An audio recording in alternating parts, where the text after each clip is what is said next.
Pa-like, share and subscribe naman po mga master. Kabanata 1201. Matagal talaga ang panaginip ni Levi. Parang binalikan niya ang buong 20 taon ng kanyang buhay sa kanyang panaginip. Nagsisimula nang maging malabo ang mga bagay nang malapit na siyang mamatay, ngunit hindi pa niya kayang gawin iyon. Zoe, ang aking pamilya at mga kaibigan. Erudia, halika na, gising na, kailangan kong mabuhay. Hindi ako pwedeng mamatay ng ganito. Hindi ko pa alam kung sino si Mr. Finch. Tatay, narinig ni Levi ang mahinang boses na sumisigaw sa kanyang tainga. Dahan-dahan niyang iminulat ang kanyang mga mata at nakita niya ang isang chubby na maliit na mukha sa tabi niya. Gising na si Dad, sigaw ni Forlivia. Evie, gustong yakapin ni Levi si Forlivia, ngunit napagtanto niyang hindi niya maigalaw ang kanyang katawan. Sa kabila ng pagsisikap niya, ang tanging naigagalaw niya ay ang kanyang mga mata. Napatulala si Levi. Ang kanyang buong katawan ay naparalisa ng lason mula sa Blood King Palace. Ito ay ganap na hindi pinaganya ang kanyang mga acupoints, nasira ang kanyang kalamnan tisyo, at malubhang nasira ang kanyang mga panloob na organo. Kasabay ng kanyang patuloy na pakikipaglaban ay nagdulot sa kanya ng ganap na kapansanan. Bagamat nabali ang kanyang mga paa 8 taon na ang nakalilipas, mas malala ito. Hindi makagalaw ang lalaki. Buti na lang at nagkamalay na siya, na ikinagaan ng lahat. Isang himala, ito ay tiyak na mawawala sa kasaysayan bilang isa sa mga pinakakahanga-hangang kaganapan sa medisina. Excited na sigaw ni Benny. Talagang isang himala para kay Levi na magkamalay sa ilalim ng mga ganitong pagkakataon. Siyempre, hindi ito dumating ng walang malaking presyo, ngunit pa rin. Si Frederick din, ay may bahagi sa paggaling ni Levi. Hindi niya pinansin ang mga utos ni Windsor at pumunta siya kay Levi, kaya pinaalis siya ni Windsor sa lugar at nagpataw ng toneladang paghihigpit sa kanya bilang isang resulta. Gayunpaman, walang pakialam si Frederick at nakipagtulungan kay Benny para gamutin si Levi at tulungan itong magkamalay. Ginoo, Quinton, kumusta ang asawa ko? Tanong ni Zoe. Napatingin sa kanya si Benny na may pag-aalinlangan. Sige lang at sabihin mo sa kanila ang totoo, Mr. Quinton. Alam kong may kapansanan ako. Sabi ni Levi. Napabuntong hininga si Benny. Oo, tama ka. Ang Diyos ng digmaan ay naging ganap na paralisado at nakahiga sa iyong natitirang bahagi ng kanyang buhay. Hindi man lang siya mapaupo sa wheelchair, at kailangan niyang mag-aalaga sa kanyang mga pangunahing pangangailangan. Ngumuso si Frederick. Ang lahat ng kanyang muscle tissues at acupoints ay na-disable. Hindi na makagalaw ang Diyos ng digmaan. Kung maaari lang nating alisin ang lason ng Blood King Palace sa kanyang katawan. Hindi ako makapaniwalang nangyayari talaga ito. Ang dakilang Levi ay naging baldado na ngayon.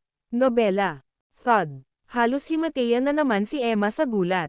Nabigla rin si Zoe sa narinig, ngunit mabilis niyang nabawi ang katinoan. Ang mahalaga gising na si Levi. Huwag kang mag-alala, ako ang magbabantay sa kanya. Sa puntong iyon, ang pagiging buhay niya ang tanging mahihiling niya. Dahil sa kanyang katayuan sa pananalapi, ang paglipas ng isang buhay na ginhawa ay hindi magiging isang problema. Hinawakan ng mahigpit ni Zoe ang mga kamay ni Levi, at ngumiti ito pabalik sa kanya. Nasa kamay mo na yata ang buhay ko, Zoe.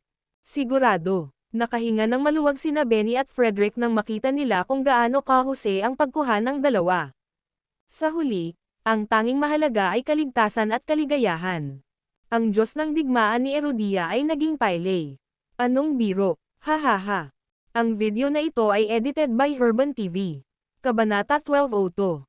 Ang mga pangyayaring iyon ay naging isang biro ng siglo pati na rin ang kahihiyan ni Erudia. Ang Diyos ng digmaan na kinatatakutan ng bawat bansa ay naging isang lumpo na nakaretain na hindi man lang makagamit ng wheelchair. Bagaman ito ay isang mas malaking anyo ng kahihiyan kaysa sa kamatayan, ang pagiging buhay ni Levi ay nagbabanta pa rin sa ilan, nobela.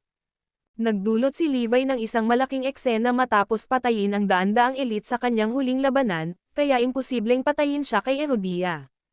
Si Windsor at ang mga Dragonites ay nasa mataas na alerto matapos ilantad ng mga individual at organisasyon ang kanilang mga sarili sa kanilang pagtatangka sa pagpatay kay Levi.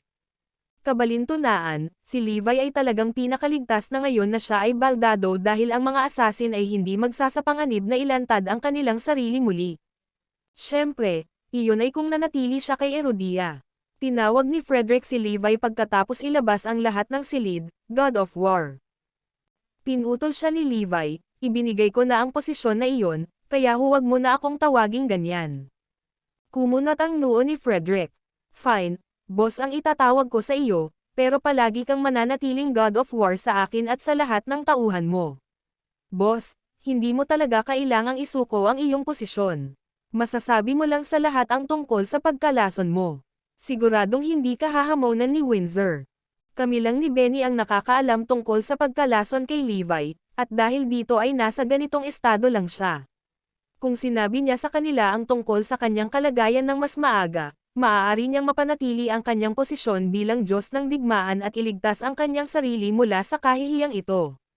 Walang kwenta, sila ay dumating para sa akin partikular, kaya ito ay 1 oras lamang. At saka, pagod na akong maging God of War. Gusto kong gumugol ng ilang oras sa aking pamilya sa halip. Tinanggap ito ng mabuti ni Levi. Isang malaking buntong hininga ang pinakawalan ni Frederick. Sinong mag-aakala na ang hindi matatalo na Diyos ng digmaan ay balang araw ay magiging isang paylay na nakarete sa kama. Pagkatapos ng ilang araw ng paggamot, nagplano sina Levi at Zoe para sa kanilang pagbabalik sa Northampton dahil iyon ang kanilang tahanan. Nakumbinsi rin ni Levi si Frederick na bumalik sa kanyang pamilya bago umalis. Napangiti ng maluwag si Zoe nang makarating sila sa bahay. Malaki. Ang pamilya ay muling pinagsama ngayon. Kahit papaano, hindi na muling mawawala si Levi tulad ng dati. Pinaglaruan siya ni Forlivia sa kanyang mga bisig habang sina Zoe at Emma ay nagluluto sa kusina. Nakakataba ng puso itong pagmasdan. Isang ngiti ang pinakawalan ni Levi nang maranasan niya ang pakiramdam ng pagre-relax na hindi kailanman. Sa palagay ko ang isang tahimik at mapayapang buhay na tulad nito ay medyo maganda, pagkatapos ng lahat. Hindi nagtagal ay naputol ang kapayapaan at katahimikan nang dumating sina Aaron, Caitlin, at Meredith. Zoe, anong ibig sabihin nito? Seryoso ka bang nagpaplanong alagaan ang isang lumpo sa buong buhay mo? Sigaw ni Meredith. Sabi mo hindi lang siya makagalaw, paano siya magiging mabuting asawa at ama? Isa na siyang malaking pasanin kahit na siya ay nasa mabuting kalusugan at lalo lang lumala ang mga bagay ngayon na siya ay baldado. Sigaw din ni Robert sa kanya. Nagkaroon na sila ng lehitimong dahilan para pagsabihan ang dalawa. Hinampas ni Aaron ang kanyang kamao sa mesa. Hindi ko ipapalipas ang aking anak sa buong buhay niya sa pag-aalaga ng isang lumpo. Hindi mo naman gugustuhing magkaroon ng lumpo si Evie bilang ama, di ba? Natahimik ang lahat sa sinabi ni Aaron. Siyempre hindi, kaya ko lang siyang batukan ng ganito at wala lang siyang magagawa. Sinipal ni Logan si Levi, na napangiwi sa sakit. Ang video na ito ay edited by Herban TV. Kabanata 1203. Tumawa si Logan. Nakita mo, ang kawawang B***starred na ito ay hindi mag-alaw kahit isang kalamnan. Kahit na ang isang aso ay magiging mas kapaki-pakinabang kaysa sa kanya. Natawa din si Jenny. Oo, hindi bababa sa isang aso ay magagawa upang panoorin ang pinto o isang bagay. Ano ang magagawa niya? Naiiyak si Forlivia nang marinig niya ang lahat ng masasakit na sinasabi nila tungkol sa kanyang ama. Huwag mong aibuli ang tatay ko. Sigaw niya habang nakatayo sa harap ni Levi habang nakabukas ang mga braso. Umiiyak din si Emma. Hindi ako makapaniwala na nangyayari ito sa aking anak, wala sa mga taong ito ang maglalakas loob na sabihin iyon kung siya ay malusog at malusog pa. Kumunat ang noo ni Levi at nanatiling nakapikit habang nakahiga sa kama. Tama na yan, sigaw ni Zoe. Huwag kang magsalita ng ganyan tungkol sa asawa ko. Siya at palaging magiging babae ko, anuman ang kanyang pisikal na kondisyon. Lagi naming ipagmamalaki ni Evie ang kanyang kaluwalhatian, kahit na ito ay pansamantala lamang. Si Levi ay buong tapang na nakipaglaban para sa buong Erudia, at ito ang kanilang iniisip sa kanya matapos siyang baldado bilang isang resulta. Hindi ko ito paninindigan. Kaluwalhatian. Anong kaluwalhatian? At hindi binibilang ang Morris Group. Tanong ni Meredith. Siya ay, sasabihin na sana ni Zoe sa kanila ang tungkol sa kanyang pagkakakilanlan, ngunit nagbago ang isip niya sa huling segundo. Hindi, iyon lang ang nakaraan ngayon. Ang pagsasabi sa kanila tungkol dito ay walang maidudulot sa kanya. Ano ba, baka lalo lang siyang kotsain ito. Nobela. Ano siya, sige, sabihin mo na. Mas mababa siya sa aso kung ako ang tatanungin mo. Ngumisi si Logan. Tama na, ito ay kung ano ito, at nagpa siya akong alagaan si Levi sa natitirang bahagi ng aking buhay. Iyon lang ang masasabi ko. Desidido si Zoe na manindigan. Tanga ka ba o ano? Paano ka naging walang ingat? Naisip mo na ba ang mangyayari? Ano ang sasabihin ni Evie sa kanyang mga kaibigan kapag ang kanyang ina lamang ang dumadalo sa mga komperensya ng magulang at guro ng kanyang paaralan? Alam mo ba kung gaano ka-trauma ito para sa kanya? Siya ay magpakailanman na mapahiya ng kanyang mga kaibigan dahil sa pagkakaroon ng isang bukol bilang isang ama. Oo, tama iyan. Ang lahat ng iba pang mga bata ay may kani-kanyang ama upang isama sila sa mga paglalakbay ng pamilya habang kay Evie ay hindi man lang makabangon sa kama. At hindi lang siya. Ikaw at ang iyong ninong ay kailangan ding tiisin ang pangungutya at kahihiyan bilang resulta. Binatukan siya ni Aaron at ng iba pa. Niyakap ng mahigpit ni Forlivia si Levi at umiling. Hindi, gusto kong makasama si Dad, at walang maghihiwalay sa atin. Tumingin si Meredith kay Emma at sinabing, Emma, pakisabi sa akin na hindi ka nasisiraan ng bait tulad ng dalawang ito. Tingnan mo ang estado ng iyong anak. Gusto mo ba talagang sirain ang buhay ni Zoe ng ganito? Aalis na sana ako sa kanya kung ako sayo. Nagsisigawan din ang iba. Tama si Meredith. Hindi ka dapat maging makasarili, Emma. Parang patay na ang anak mo. Bakit hindi mo na lang palalayain si Zoe? Oo, mag-empake ka lang ng gamit mo at pumunta ka sa malayo hanggat maaari. Nagsama-sama silang lahat at sinubukang paalisan sina Levi at Emma. Huwag kang manggahas na insultuhan ang aking ina. Biglang nagsalita si Levi. Napalingon ang lahat sa kanya. Paano kung sinisiraan namin ang nanay mo? Anong gagawin mo, ha? Ngumisi si Aaron at ang iba pa. Magwala ka, Emma. Ang video na ito ay edited by Herban TV. Kabanata 1204. Boom! Nagkaroon ng biglaang pagsabog ng enerhiya sa silid na nagdulot ng lamig sa gulugad ng lahat. Lahat ng mata ay nakatutok kay Levi. Si Levi ito. Galit siya. Hindi ako makapaniwala na kaya pa niyang magtanim ng takot sa kanyang kasalukuyang kalagayan. Anong ginagawa mo? Kinikilig na tanong ni Logan. Kakatok ko ang mga ngipin sa malaking bibig mo. Galit na sigaw ni Levi. Gayunpaman, sa kabila ng kanyang buong lakas, natagpuan niya ang kanyang sarili na hindi makagalaw ng isang kalamnan. Bumangon ka, Champagne. Umungol si Levi habang pinipilit niya ang kanyang katawan sa limitasyon nito, para lamang gamulong mula sa kama at bumagsak sa sahig ng may malakas na kalabog. Levi. Sina Zoe at Emma ay sumugod sa kanya. Ha. Nagtawanan ang lahat nang makita kung gaano kawang si Levi habang nakahandusay sa sahig. Iyan lang ba ang mayroon ka? Sobra sa pananakit mo sa akin. Paano mo mapoprotektahan ang iyong ina at anak ng ganito? Maaari ko na silang mataman ngayon, at mapapanood mo lang nang walang magawa. Tumawa sina Jenny at Logan habang kinukutya siya. Sobra na ang narating mo. Sigaw ni Zoe. Tumawa si Logan at sinabing, ipinapakita ko lang sa iyo kung ano ang mangyayari sa darating, Zoe. Ayos na kayo ngayon dahil pamilya na tayo, pero paano kung kalabanan mo ang mga kaaway niya, ha? Sa tingin mo ba mapoprotektahan ka ng pailay na iyon? Kahit na ang isang aso ay maaaring gumawa ng isang mas mahusay na trabaho sa iyon. Nakakatakot ang sinabi ni Logan, ngunit may punto siya.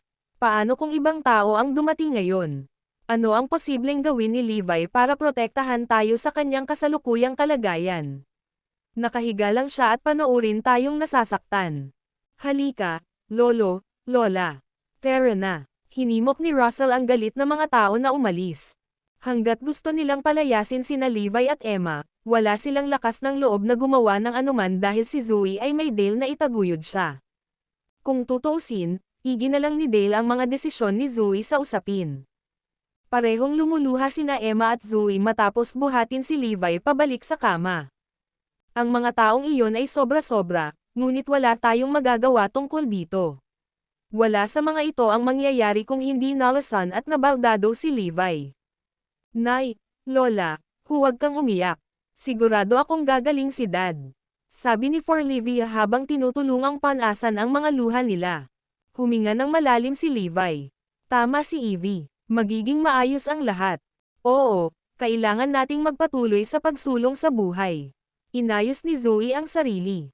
Dumating din sina Ben, Winnie, Brian, at Victoria ng pamilyang Garrison mula sa Northampton noong araw na iyon, na ikinagulat nila. Hahaha, hindi ako makapaniwala na ito na ang natitira sa dakilang Levi Garrison. Sobra sa pagiging God of War, Tingnan mo ngayon. Talagang tama ang karma. Mukhang tama lang na baliin ko ang mga paa mo 8 taon na ang nakakaraan. It was all meant to be, pagkatapos ng lahat. Humagalpak ng tawa si Brian.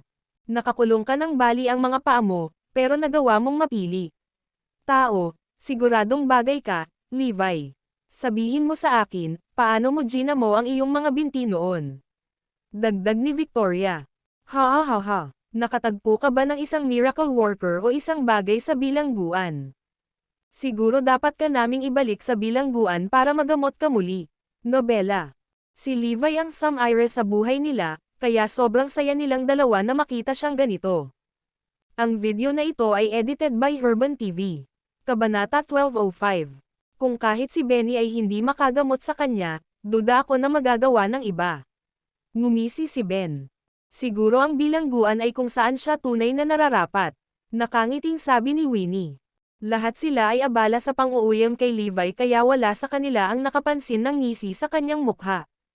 Huwag kang mag-alala, Levi, hindi kami nandito para saktan ka. Gusto lang naming sabihin sa iyo na hindi mo dapat itulak ang iyong kapalaran, dahil maaari kang mahulog mula sa biyaya anumang oras. Ang kalagayan mo ngayon ay isang magandang halimbawa niyan. Oo, given that pathetic state you are in, even we can't bring ourselves to bully you right now. Tama siya. Walang kwenta ang pananakot ng taong hindi man lang makalaban. Ha ha ha ha. Dahil doon, nagtawanan ang mga miyembro ng pamilya Garrison habang papalabas sila ng bahay. Mas maraming bisita ang sunod-sunod na nagpakita. Lahat sila ay naging biktima ng galit ni Levi noong siya ay nasa kapangyarihan, at lahat sila ay dumating upang kutsain siya ngayon ay baldado. Si Zoe lang ang nakapag-comfort sa kanya. Huwag mong isapuso, mahal. Sinusubukan lang ng mga lalaking ito na makipag-away sa iyo. Kasama ang aking ninong, hindi sila mangangahas na gumawa ng anuman. Maswerte sila na nakasama si Dale, kung hindi ay nakatanggap si Levi ng higit pa sa mga insultong salita. Bang! Biglang sinipa ang pinto, at 12 ng mga lalaki ang sumugod sa silid na si Lucas ang nangunguna. So ito na ang natitira sa dakilang Levi Garrison, ha? Hindi ko akalain na mabubuhay ako para makita ko ang araw na makapaghiganti ako. Si Lucas ay nagtatanim ng sama ng loob kay Levi mula nang ipakas ito sa kanya noon, ngunit wala siyang magagawa tungkol dito.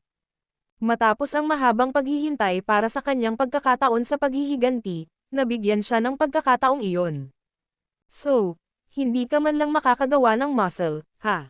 Hulaan mo, maaari kang manood ng walang magawa habang sinasaktan ko ang iyong ina, asawa, at anak na babae. Baliw na sigaw ni Lucas.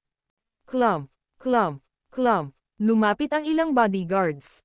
Gumawa ka, I dare you. Sabi ni Silas. Siya ay nanatili sa tabi ni Levi mula noong siya ay nahulog. Sa tingin mo ba mapipigilan mo kami? Anong biro? Pumunta ako dito para maghiganti kay Levi, at wala akong pakialam kung sino ang sumusuporta sa kanya.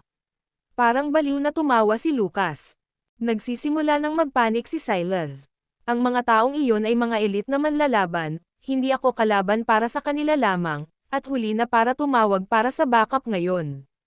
Halatang nandito si Lucas para sa dugo, at kahit ang Grandmaster ay hindi mapipigilan. Ikaw, ilabas mo siya. Ang iba sa inyo, dalhin ninyo sa akin ang mga paa ni Levi. Oh, at gusto ko rin siyang castrated. Utos ni Lucas. Ang kanyang mga tauhan ay nagsimulang kumilos, at si Silas ay hindi nagtagal, nobela. Ha ha ha, ano ang pakiramdam ng mawalan ng pag-asa, Levi? May mapang asar ng ngiti sa mukha ni Lucas. Gawin mo. Gagawa na sana ang mga tauhan niya nang marinig ang malamig na boses mula sa likuran. Hindi sa tingin ko. Ang video na ito ay edited by Herban TV. Kabanata 1206. Lumingon sila at nakita ang isang figurine na nakasuot ng itim na hood na nakadikit sa mukha. Natawa si Levi sa nakita niya. Hindi niya akalain na ang taong tumulong sa kanya ay ang dati niyang kaaway na si Hades. Isang beses nasugatan si Hades, at pinagamot ni Levi ang kanyang mga tauhan sa kanyang mga pinsala. Gayunpaman, nawala siya pagkatapos niyang ganap na gumaling. Bam! Bam! Bam! Sa kabila ng pagiging maliit na bansa ng El Nation, si Hades ay isa pa ring mabigat na mandirigma at ipinadala ang lahat ng mga tauhan ni Lucas sa wala pang isang minuto. Maraming salamat. Si Zoe at ang iba ay labis na nagpasalamat sa kanya. Palagi kong iginagalang ang mga malalakas, at ang Diyos ng digmaan ang pinaka-iginagalang ko. Simula ngayon, paprotektahan ko siya ng buhay ko. Sabi ni Hades na may determinadong mukha. Tahimik lang siyang tinitigan ni Levi. Isang buntong hininga ang pinakawalan ni Silas. Lalaki, nakakainis talaga si Levi. I mean, kailangang umasa kay Hades para protektahan siya. Pag-usapan ang isang malaking dagok sa kanyang ego. Mas kaunti ang mga nanggugulo na dumarating ngayon dahil alam ng lahat na patay na si Hades sa pagprotekta kay Levi, ngunit ang mga bagay ay hindi ganoon kapayapa sa ibang bansa. Inalis ni Windsor ang 12 ng mga organisasyong kriminal sa loob lamang ng isang linggo pagkatapos maging bagong Diyos ng digmaan. Ginagawa niya ito upang maitatag ang kanyang pangingibabaw sa ibang bansa at magtanim ng takot sa puso ng lahat. Bilang isang marahas na tao sa kalikasan, determinado siyang patunayan ang kanyang sarili na mas malakas kaysa kay Levi. Ang kanyang pamamaraan ay napaka-epektibo, at maging si Tenichi ay natagpuan na siya ay medyo masakit sa ulo. Nang wala si Levi sa larawan, hindi nagtagal ay nakabuo si Windsor ng isang matatag na reputasyon para sa kanyang sarili kay Erudia. Ang mga dating sumusuporta kay Levi ay nahilig kay Windsor dahil kinikilala lamang nila bilang kasalukuyang Diyos ng digmaan. Hindi lang nila halos nakalimutan si Levi, ngunit pinapuna rin nila siya sa kanyang pagbagsak. Ang dating Diyos ng digmaan ay sobrang konserbatibo. Kaya siya natalo at nahulog. Tingnan mo kung gaano kalakas ang bagong Diyos ng digmaan. Siya ang nagkusa, at ngayon ang ating mga kaaway ay nangangamba sa takot. Tama iyan. Kung mas maaga lang na kinuha ni Windsor ang posisyon, malamang ilang beses na mas malakas si Erudia kaysa ngayon. Alam ko naman diba, si Levi ang may kasalanan ng lahat. Si Windsor ang pinakamahusay na Diyos ng digmaan kailanman. Napangiti na lang si Levi nang marinig ang sinabi nila. Mahirap humanap ng mga taong mananatili sa tabi mo nang walang kondisyon kapag ikaw ay nasa mga tambakan. Sa ngayon, si Hades at Benny lang ang bukod sa aking ina, asawa, at anak na babae.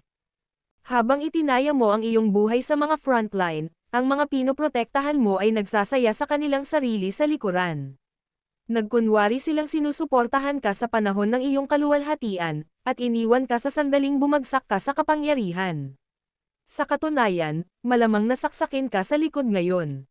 Ang ilang mga tao ay sadyang hindi karapat-dapat sa iyong proteksyon. Sabi ni Zoe na may pilyong ngiti. Lumapit si Benny para bigyan siya ng follow-up na eksaminasyon pagkatapos ng 2 linggo, ngunit nakakadismaya ang mga resulta. Ang kalagayan ni Levi ay hindi nagpakita ng mga senyales ng pagbuti, at ang kanyang kapalaran na nakarete habang buhay ay tila seliado na. Anong malas na lalaki? Napabuntong hininga si Benny habang nakatingin kay Levi. Aalis na sana siya nang sumulpot sa pintuan ng alagad ni Windsor na si Zar, Nobela. Tumawa si Levi. Hindi magandang balita kung nandito si Zar. May malaking bagay na dapat mangyari. Ang video na ito ay edited by Herban TV. Kabanata 1207. Sumulyap si Zar kay Levi, at nag-alinlangan nang makita si Zoe at iba pa. Okay lang, naririnig nila kung ano man ang sasabihin mo. Ano yon, Zar? Sabi ni Levi. Pagkatapos ng lahat ng nangyari, sigurado akong kakayanin ni Zoe ang anumang bagay na darating sa amin. Matigas ang mukha ni Zar habang nagsasalita, mayroon 2 dahilan para sa pagbisita ko ngayon. Una ay para kunin ang Paragon Seal of Honor na dapat ay naibigay mo na noon pa man. Malamig na tinitigan ni Zar si Levi. Maaaring si Windsor ang bagong Diyos ng digmaan, ngunit ang Paragon Seal of Honor ay nasa pag-aari pa rin ni Levi. Ang selyo na iyon ay simbolo ng Diyos ng digmaan, at ang mga nagdadala lamang nito ang karapat-dapat na pamunuan ng Brigada ng Bakal. Tumanggo si Levi. Walang problema, ibibigay ko ang selyo mamaya. Ngayon, ano ang pangalawang dahilan? Nobela. Isang napakalaking alon ng enerhiya ang bumalot sa katawan ni Zar, pinupuno ang buong silid ng kanyang layuning pumatay. Levi Garrison, inaamin mo ba ang iyong mga krimen? Sigaw ni Zar na ikinatakot ni Zoe at ng iba pa sa biglaang pagsabog. Anong nangyayari dito? Pinaikit ni Levi ang kanyang mga mata at ibinalik ang malamig na titig. At anong mga krimen ang aminin ko? Pagtataksil. Galit na sigaw ni Zar. Ano? Pagtataksil. Napatulala sina Zoe at Silas. Noong Levi, there's no way he would do such thing. Mas gugustuhin pa niyang mamatay kaysa ipagkanulo ang kanyang bansa. Imposible yan. Oo, imposible talaga. Nagsimulang magpanik ang lahat, ngunit pinatahimik sila ni Levi at sinenyasan silang kumalma. At paano ako nakagawa ng pagtataksil? Curious na tumingin sa kanya si Levi. Nabura mo na ang Blood King Palace 5 taon na ang nakakaraan, tama ba? Walang nakaligtas na mga kampan. Tumanggo si Levi, dahil talagang pinatay niya ang bawat isa sa kanila noon. Kung gayon, paano mo ipapaliwanag ang muling pagkabuhay ng Blood King Palace noong nakaraang taon? Nanatili ang matalim na tingin ni Zar kay Levi. Ako, hindi makapagbigay ng paliwanag si Levi dahil kahit hindi niya alam ang sagot sa tanong na iyon. Ang Blood King Palace ay misteryosong bumalik, at sila ay mas malakas kaysa dati. Oh, hindi mo alam. Well, ginagawa namin. Lahat ng ito ay dahil sa iyo. Kasabwat mo ang Blood King Palace, at pinagtaksilan mo si Erudia sa buong panahon. Hindi mo naman pinunasan ang Blood King Palace noon, di ba? Pinaisip mo sa lahat na wala na sila, ngunit sa totoo lang ay lihim na silang lumaki. Kapangyarihan. Kaya naman mas malakas sila ngayon. Mayroon kaming matibay na ebidensya ng pakikipagsabwatan mo sa Blood King Palace, Levi.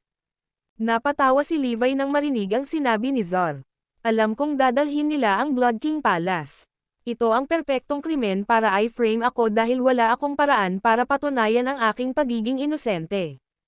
I bet hindi mo man lang sila sasalakayin kung hindi dahil sa mga Dragonites ang nag-utos ng strike, ha? Ngumisi si Zar. Levi Garrison, ang iyong pagtataksil sa pamamagitan ng pakikipagsabwatan sa Blood King Palace ay makikita sa malaking pagkalugi sa maraming organisasyon. Ano ang masasabi mo para sa iyong sarili? Tumanggi si Levi na magsalita pa dahil alam niyang isa itong walang kabuluhang pakikibaka. May nag-set up sa kanya, kaya ang pagtanggap sa parusa ang tanging pagpipilian niya. Ano ang magiging parusa ko? Nakangiting tanong ni Levi. In view of your past contributions, you will spare the death penalty. Sa halip, itinaboy ka kay Erudia mula sa sandaling ito. Mayroon kang 3 araw para umalis ng bansa o sapilitang ipapatapon. Malamig na sabi ni Zar. Parang sledgehammer ang tinamaan ng mga salitang iyon kay Zoe.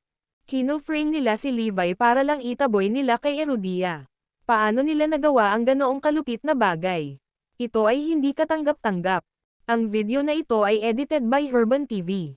Kabanata 1208. Ito ay malinaw na isang setup. Isang pagsasabuatan na may nag-iisang layunin na palayasin si Levi sa Erudia upang siya ay masugatan sa mga assassinations. Napangiti ng pilit si Zoe sa isiping iyon.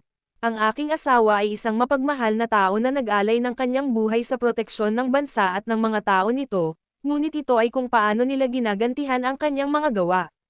Sinisira ang kanyang reputasyon sa isang maling akusasyon at itinaboy siya sa mismong bansang kanyang pinoprotektahan. Malungkot at mapait na tawa si Zoe. Kaya ganito ang magtatapos para sa God of War, ha? Kalunos-lunos. Ngumisi si Zar. Paano magiging maling akusasyon kung mayroon tayong matibay na ebidensya para patunayan ito? Ang Blood King Palace ay ang pinakamakapangyarihang organisasyong kriminal sa mundo na nagkasala ng halos lahat ng karumal-dumal na krimen sa kasaysayan. Ang sinumang mahuhuling nagtatrabaho sa kanila ay papatayin, at si Levi ay walang pagbubukod. Dapat kang magpasalamat na naawa si Windsor sa kanya at nagpasya na itaboy na lang siya. Alam talaga ni Windsor ang mga panganib na nakakaharap ni Levi kung iiwan niya si Erodia, ngunit hindi niya nakita si Levi na karapat-dapat sa kanyang pag-aalala. Hindi ako nandito para humingi ng opinyon mo sa bagay na iyon, Levi. Nandito lang ako para ipaalam sa iyo ang desisyon na ginawa. Ngayon, nasaan ang selyo? Malamig na tanong ni Zar. Bigyan mo siya ng selyo, Zoe. Ginawa ni Zoe ang sinabi at iniabot kay Zar ang Paragon Seal of Honor. Tandaan mo, may 3 araw ka lang para umalis ng bansa o ako mismo ang magpapalayas sa'yo. Hindi nagtagal, narinig ng lahat ng Erodia ang tungkol sa pakikipagsabuatan ni Levi sa Blood King Palace, at ang buong bansa ay nagkagulo. Lahat ay naghagis ng pang-aabuso kay Levi dahil sa pagiging nakikitang taksil sa naitalang kasaysayan ng bansa. Ang ilan sa mga tao ay kinuha ang mga gamit sa kanilang sariling mga kamay at natagpuan kung saan kasalukuyang naninirahan si Levi. Nagtipon sila sa labas ng bahay at sinigawan siya. Walang puwang si Erodia para sa mga taksil.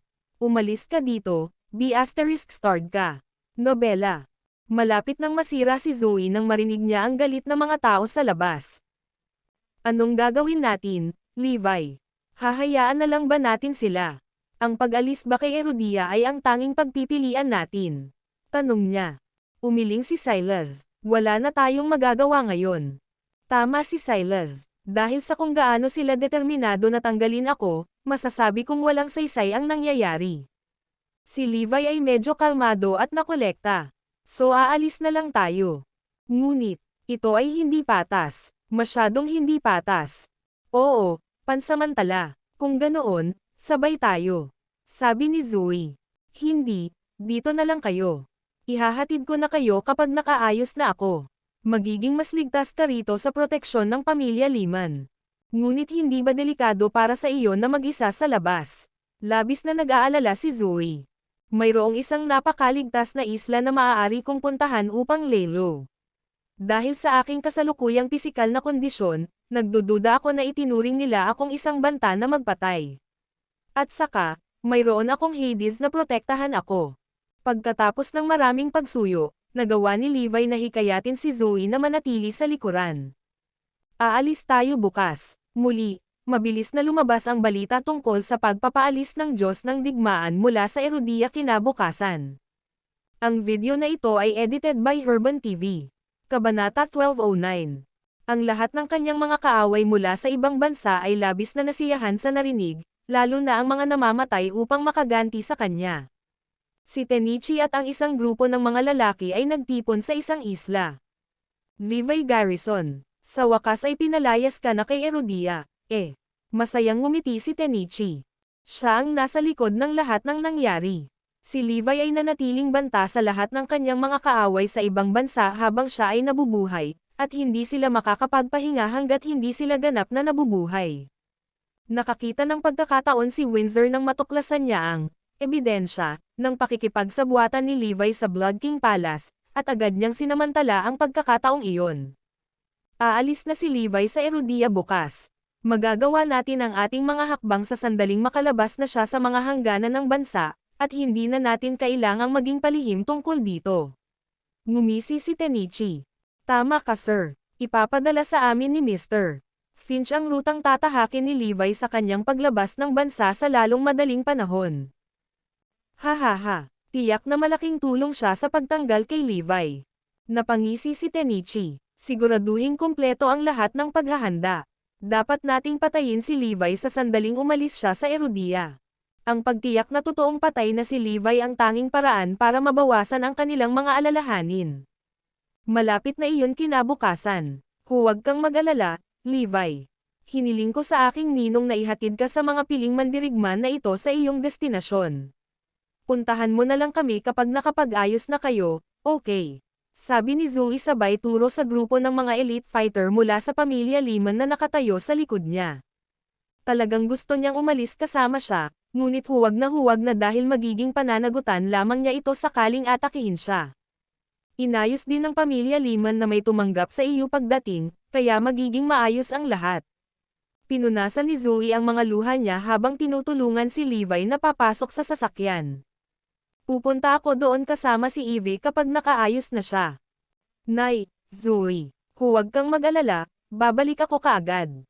Alagaan mong mabuti si Evie para sa akin. Nakangiting sabi ni Levi. Lumapit si Zar para bantayan siya. Hindi ka na babalik dito, Levi. Huwag mo nang pangarapin iyon. Kung ganoon, gugulin na lang natin ang natitirang bahagi ng ating buhay sa ibang bansa. Alinmang paraan ay gumagana ng maayos para sa amin. Nobela. Napaiyak sina Emma at Zoe. Ang Diyos ng digmaan ay walang kasalanan. Sigaw ni Silas. Tumawa si Zar at tinuro si Hades. Nakakatuwa kung paano mo nasasabi yan kapag may Hades of El Nation kang nagpoprotekta kay Levi sa trip na ito. Obvious naman na nakikipagsabuatan si Levi kay Erudia sa mga dayuhang ito. Ikaw, parehong natahimik si Hades at Silas sa galit nang marinig iyon. Tama na, kayo, sigaw ni Levi. Maging si Hades ay naging katibayan ng aking kataksilan. Sa pamamagitan nito, nagsimulang magtungo si Levi sa hilaga patungo sa mga hangganan ng Erudia. Pagkatapos ng mahabang biyahe, nakarating sila sa hangganan at sinalubong sila ng malamig at tigang na kaparangan. Personal silang inihatid ni Zar sa hangganan. Hanggang dito na lang ako, Levi. Mag-isa ka mula dito. Kapag nalampasan mo na ang hangganang iyon, hindi mo pinapayagang tumuntong sa Erudia. Ang video na ito ay edited by Herban TV. Kabanata 12:10.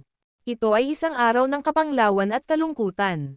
Sa wakas ay dumating na ang panahon para sa Diyos ng digmaan ni Erudia na mapatapon. Ngumisi si Levi. Sabihin kay Windsor Campbell na bantayan ang kanyang likod. Mas mabuting magsumikap siya upang gamitin ang kanyang mga tungkulin kay Erudia. Kung mapatunayang hindi siya karapat-dapat sa selyong iyon, babalik ako para hilin siya mula sa kanyang trono. Humagalpak ng tawa si Zar. Ikaw, sa lahat ng tao. Tingnan mo kung sino ang daldal. Wala nang higit pa sa isang talunan lamang na natalo sa mga kamay ng aking guro, tulad ng lahat ng iba pang kalaban. Bilisan mo lang at umalis ka rito. Naisip ni Zar na ang narinig niya lang ay ang nakikitang biro sa buong mundo. Ikaw ay halos hindi karapat-dapat na kalaban para kay Master kahit na sa iyong kalakasan. How dare you even speak of bringing him down ngayong baldado ka na? Imposible lang yon. Nanatiling ngiti si Levi. Sumenyas siya para magpatuloy ang fleet. Hawakan mo dyan. Isang malakas na boses ang sumigaw mula sa itaas. Ang ilang mga jet ay mula sa langit sa isang napakalaking dagandong. Nakikilala ang mga pribadong jet na iyon. Nang sila ay lumapag sa isang malakas na tili, ang lahat ng air stairs ay hinayla palabas ng sabay-sabay. Ang isang dakot ng mga lalaki ay bumaba sa lupa sa matulin ngunit halos magkakasabay sa hakbang. Ang isa sa kanila ay nakaupo sa isang wheelchair na itinulak ng isa pang lalaki. Ito ay walang iba kundi si Tyrone Garrison. May ilang lalaking nakasunod na malapit sa likuran habang papalapit siya at huminto sa harap ng tropang nag-escort kay Levi. Levi Garrison, upang isipin na ang araw na ito ay sasapit sa iyo. Nasaan ang lahat ng kaakit-akit na hanging magagamit na mayroon ka noon? Tawa ng tawa si Tyrone. Malapit na akong makatayo, ngunit tingnan mo nakarating sa buong buhay mo. Or should I say, malamang nawala ka ng maraming oras para humiga na pailay sa mga ganito. Sa sandaling lumapag ka ng isang paa sa labas ng hangganan, may mga taong darating para sa iyo kaagad. Nagtawanan ang iba sa angkan ng Garrison. Kagantihan talaga. Nakita ni Tyrone ang mga piling mandirigman ng pamilya Lehman sa likod ni Levi. Sumenyas siya sa kanila. Kayo dyan. Di ba lahat kayo galing sa pamilya Lehman? Dito para samahan siya sa paglalakbay na ito. Kalimutan mo na, umuwi ka na lang. Kinawayan niya. Hindi. Susunod tayo sa utos ni MS. Lopez. Sumagot sila. Hindi ka masyadong masunurin, di ba? Paano ito? Kung babalikan mo ang sinasabi ko, bawat isa sa inyo ay makakakuha ng 10 milyon mula sa akin. Kung hindi, ang bawat isa sa iyong mahalagang maliit na ay mahuhulog sa aking mga kamay sa sandaling bumalik ako. Pagbabante niya sabay akit, mayroong mahigit 10 lalaki mula sa pamilyang Lehman. Nagkatinginan sila na may bahid ng pag-aalinlangan. Isa-isa silang nagsiatras. Ha ha ha, humagalpak ng tawa ang angkan ng Garrison. Ang mga elite ng Lehman ay hindi kasing tatag at tapat na gaya ng inaasahan. Si Levi ay tila naiwang mag-isa. Maliban kay Hades na nanatiling hindi natinag sa kanyang tabi. Isa pa dyan, hindi ka ba babalik kasama ang iba? Ano ang silbi ng pagkakadikit sa isang pile na itinataboy kay Erudia? Naaliw na tumingin si Tyrone kay Hades. Kung aalis ka rin, gagantimpalaan kita ng 100,000,000. Tinukso niya. Walang sino mang tao ang dapat na makalaban ng 10 ulit ng iniaalok niya kanina sa mga lalaking iyon mula sa mga liman. Nanatiling tahimik si Hades. 1 bilyon. Alok niya ulit. 3 bilyon. 5 bilyon. Si Tyrone ay handang mag-alok ng anumang presyo para lang mapilitan si Levi sa isang patay na sulok. Hindi natinag si Hades. Vroom. Walang ibang sinagot ang mga alok ni Tyrone kundi isang dagandong ng makina ng sasakyan. Mabilis na dumaan si Hades sa tropa ng garrison. Sa isang kisap mata, nawala ang sasakyan sa abot tanaw habang tumatawid ito sa mga hangganan ng Erudia. Nangako na siyang protektahan si Levi kahit na ang kabayaran ng kanyang buhay. Sa puntong ito, walang ibig sabihin ang gantimpala sa pera. Hahaha, interesting ito. Tumawa ng malakas si Tyrone. Sumama sa kanyang pagtawa ang angkan ng garrison habang pinapanood ang pagkatalo ni Levi. Sa panganib na nakaabang sa buong paligid, naiisip na alam nila kung gaano kapahamak ang kanyang paglalakbay kapag may isang bantay lamang sa kanyang tabi. Levi Garrison, nakakaawa. Kahit na ang isang asong gala ay nabubuhay ng isang mas mahusay na buhay kaysa sa iyo sa araw na ito. Nobela. Nakaramdam si Tyrone ng euphoria mula sa kaibuturan ng kanyang puso. Ito ang pinakamagandang araw kailanman. Mas mabuti ang pakiramdam sa mismong pagpatay kay Levi Garrison. Walang magawang umiling si Zar habang nagmasid. Napakalaking pagbagsak para sa isang babae na minsang tinawag na Diyos ng digmaan. Tahimik na nakahiga si Levi sa kotse habang nakatingin sa labas ng bintana. Ang mga hangganan ng Erudian ay lumiit pa sa malayo. Nawala sa pag-iisip, patuloy siyang nakikita ng walang kurap. Hindi dapat masyadong mag-alala ang Diyos ng digmaan. Naiintindihan ko ang pakiramdam na hindi ako makakauwi. Mapait na tumawa si Hades habang nagmamaneho. It's not that bad, you know. At least makakasama ang pamilya mo. Sa bandang huli ay gagaling ito kapag nagkaayos na tayo. Idinagdag niya, nakikita kung gaano matino si Levi sa buong oras. Hindi niya alam kung ano pa ang sasabihin na posibleng magpapagaan sa pakiramdam ng ipinatapon na God of War. Settled down, sabi mo. Isang mapanuksong tawa ang pinakawalan ni Levi. Ang panganib ay literal na nasa paligid natin mula rito hanggang sa labas. Nang siyang matapos magsalita ay nagbago ang ekspresyon ni Hades. Naramdaman niya ang presensya sa harapan nila. Ang video na ito ay edited by Herban TV. Kabanata 12:11. Isang malaking grupo ng mga tao ang tanaw mula sa malayo. Sa gitna ng gulo ng alikabok at abo, naramdaman ni Hades ang isang nangingibabaw na presensya habang ang grupo ay papalapit sa kanila ng tuloy-tuloy. Agad siyang napuno ng pagkabalisa.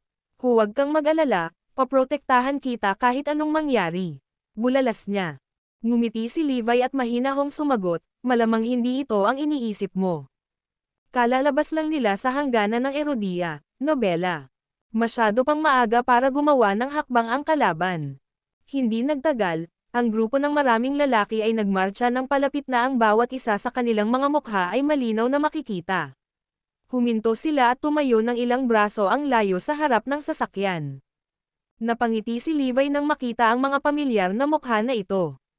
Jonah Garrison, sa iyong serbisyo. Itong 19 na lalaking kasama ko ay mula sa Tangsek. Nandito kami para i-escort ang God of War sa kanyang paglalakbay. Deklara ni Jonah sa malakas na boses habang siya at ang mga mandirigman ng Tangsek ay lumuhad sa harap nila. 4 na hari ng Southern Union at ang 6 na alipin, sa serbisyo mo. Isa-isang nagpakilala ang bawat lalaki sa katulad na paraan habang sila ay napaluhod din. Naroon sina Johnny Lawrence, Jael Ellison, Yadriel Larson, Connor Hill, at ang 6 na alipin ni Grover Cook. Osborne Street Jacks ng Southampton at the Three Musketeers, sa iyong serbisyo. Ang Dulcerated Monks, sa iyong serbisyo. Ito ang mga taong nakilala ni Levi. May mga bagong mukha din sa grupo. Drakon, Boreas, Tigress at Leon mula sa Northrush Clan, sa iyong serbisyo. 40 kapatid sa silangan, sa iyong serbisyo. Anonymous 80 of the West, sa iyong serbisyo. Mga Heavenly Guardians of the North, sa iyong serbisyo. Dragon Warriors of the South, sa iyong serbisyo. 28 miyembro ng pamilyang Stewart, sa utos ng aming guro, sa paglilingkod sa iyo. 30 sa amin mula sa pamilya Mayors, sa utos ng aming lady, sa serbisyo mo. 19 na miyembro ng pamilya Preston, sa utos ng ating young master, sa serbisyo mo. Narinig namin ang tungkol sa pagtatangka ng kaaway na ibagsak ang iyong posisyon. Ang Diyos ng digmaan ay naging dakilang tagapagligtas at tagapagligtas ng Erudia. Iniaalok namin ang aming sarili bilang isang kalasag para sa iyo sa mapanganib na paglalakbay na ito. Kakaunti lang tayo ng magaspang na lalaki. Ang mga ruffian na tulad namin ay hindi maganda sa aming mga salita, ngunit palagi kaming may lubos na pakiramdam para sa iyo. Hindi magiging ligtas at maunlad ang ating bansa gaya ngayon kung wala kayo. Ikaw ang tanging tunay na Diyos ng digmaan sa aming mga puso. Isa-isang sumigaw ang mga lalaki. Naaliw at medyo gamaan ang loob, ngumiti si Levi. Sino ang makakapaghula kung ano ang nangyari? Sa huli, ang mga magaspang na lalaki na ito ay talagang dumating upang samahan at protektahan siya. Dapat mong mangyari ang paglalakbay sa hinaharap ay lubhang mapanganib. Malaki ang posibilidad na wala sa atin ang makaliligtas. Nagsalita siya sa isang bagay of fact na tono. Kami ay dumating sa aming sariling kasunduan. Walang sino man sa atin ang natatakot sa kamatayan. Kami ay may pananampalataya na ang Diyos ng digmaan ay balang araw ay mabawi ang kanyang kalusugan at mabawi ang kanyang trono. Hindi mananaig ang masasama. Mabuhay Erudia. Ang mga lalaki ay umungal habang nakataas ang kanilang mga kamao sa hangin. Magaling. Nasa iyo ang aking pasasalamat. Natuwa si Levi sa kanilang matapang na pangako. Pinagmasdan niya ang grupo na nakaharap sa kanya. Tumayo kayo, mga lalaki. Magiging maayos din ako kapag nakarating na ako sa nakaayos na destinasyon. May gamitin ang boses niya. Isasama natin ang Diyos ng digmaan sa kaligtasan sa lahat ng paraan. Isang sabay-sabay na sigaw ang sumabog mula sa grupo ng mga mandirigma habang inihagis nila ang kanilang mga kamao sa langit. Ang kanilang mga boses ay nagniningning ng buong diwa. Saglit na nagpatuloy ang cheer. Nang mamatay ito, nagsalita si Jonah Garrison, "Sir, sa tingin mo ba ay magiging masyadong kapansin-pansin kung lahat tayo ay magsasama-sama?" Umiling si Levi. Hindi. Walang kabuluhan na masira sa mas maliliit na grupo o baguhin ang aming ruta ngayon. Ang aming mga kaaway ay nakatutok na sa bawat isa sa amin mula pa sa simula. Sige, labanan natin sila ng direkta pagdating nila sa atin. Ipinangako namin ang aming buhay sa Diyos ng digmaan hanggang sa aming mga huling hininga. Malakas na sigaw ni Jonas habang sumisigaw ng pagsang-ayon mula sa karamihan. Tama ang haka-haka ni Levi. Pinagmamasdan ni Tenichi ang bawat kilo nila. Sa isang paraan o iba pa, ang paghaharap mula sa kaaway ay hindi maiiwasan. Wala silang ibang magagawa kundi harapin si Tenichi sa harap pagdating ng panahon. Samantala, nagkaroon ng maigting na talakayan sa kampo ng kalaban. Well, mukhang umalis na si Levi Garrison. Anunsyo ni Tenichi. Malungkot ang mukha niya habang nagpatuloy, maghanda na ang lahat. Oras na para palabasan ang taong iyon at gawin ang kanyang bagay. Bumantong hininga ang lahat ng naroon. Lahat sila natigilan sa pagbanggit ng taong iyon.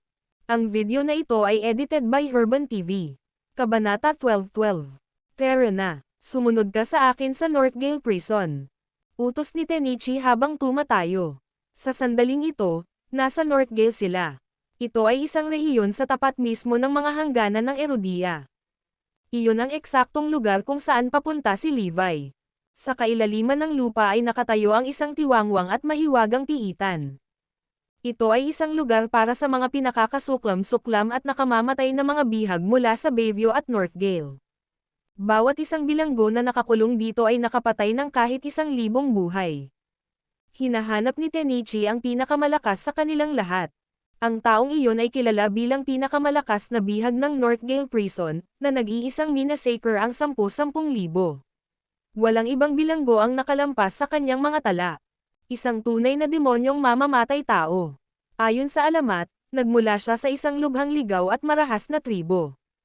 Palibhas ay malayo sa mata ng mundo, Ang tribo ay sinasabing manghuli ng lahat ng uri ng hayop at kinakain sila ng buhay.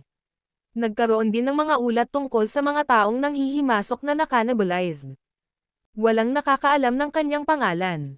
Siya ay palaging kilala bilang Harbinger of Death. Tanghali, kinailangan ng 12 ng mga bansa kabilang ang Raysonia, Kirea, at Northgale upang gumawa ng isang cross-border na operasyon upang mahuli siya. Libu-libong mga piling mandirigma ang nasangkot, ngunit sila ay dumaan. Hindi mabilang na mga kabiguan at binagong mga estratehiya bago siya tuluyang ibinaba.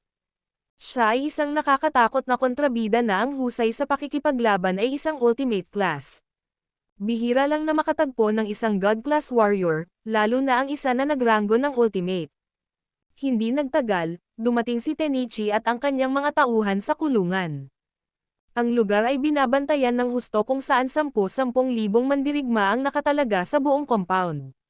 Ang mga mabibigat na armas ay inilagay sa lahat ng dako. Ang buong bilangguan ay tila isang arsenal ng mga baril sa sarili nitong. Pababa sila ng pababa sa kailaliman habang papunta sila sa selda kung saan nakakulong ang Harbinger of Death. Isang pares ng naglalakihang pintong metal ang nakatayo sa kanilang harapan. Ito ay espesyal na na-customize na may kapal na halos 2 metro at may timbang na higit sa 100 tonelada. Ito ang pinakamalalim na bahagi ng piitan, ganap na walang sikat ng araw at init mula sa itaas. Napuno ng nakakatakot na hangin ang kapaligiran. Ang temperatura ay bumaba rin ng malaki. Marami sa mga tauhan ni Tenichi ang kinilig. Hindi man lang sila naglakas loob na humakbang papalapit. Sa pag-iisip na makita ang Harbinger of Death sa likod mismo ng mga pintuan, lahat sila ay tumigil sa kanilang mga landas. Sinaman sila ng tingin ni Tenichi. Mga walang kwentang piraso ng basura. Saway niya. Nag-isa siyang pumunta sa selda at binuksan ang mga pinto. Sa isang malakas na pagulos, ang mga pinto ay unti-unting bumukas na may nakakatakot na langit-ngit, na sinundan ng isang malakas na ungol. Brr! Thud! Isang malas at nakamamatay na aura ang bumulwak at bumalot sa buong silid. Sa loob ng makitid na selda, ilang mga metal na kadena ang mahigpit na ikinabot sa isang lalaki. O sa halip, isang hayop. Ang aura na lumalabas mula sa tao ay malayo sa aura ng isang tao. Dahan-daang itinaas ng preso ang kanyang ulo. Sa ilalim ng magulong saplot ng mahabang buhok, ang kanyang mga mata ay naglabas ng nagyayelong, walang awa na kislap. Sa isang maikling segundo, naramdaman ni Tenichi na parang may humawak sa kanyang leeg. Anong kailangan mo sa akin? Ngumisi ang preso. Paos na paos ang boses niya. Parang malalim na ungol ng isang mabangis na hayop. Nandito ako para bigyan ka ng pagkakataong magkaroon ng kalayaan. Sagot ni Tenichi nang makabawi siya. Tinitigan siya ng Harbinger of Death na may kain na hinala. 4 na taon na siyang nakakulong sa malamig at madilim na lugar na ito. Isang alok ng kalayaan sa panahon tulad nito. Pakakawalan kita sa isang kondisyon pumatay ng tao para sa akin. Kalmadong ibinalik ni Tenichi ang kanyang titig.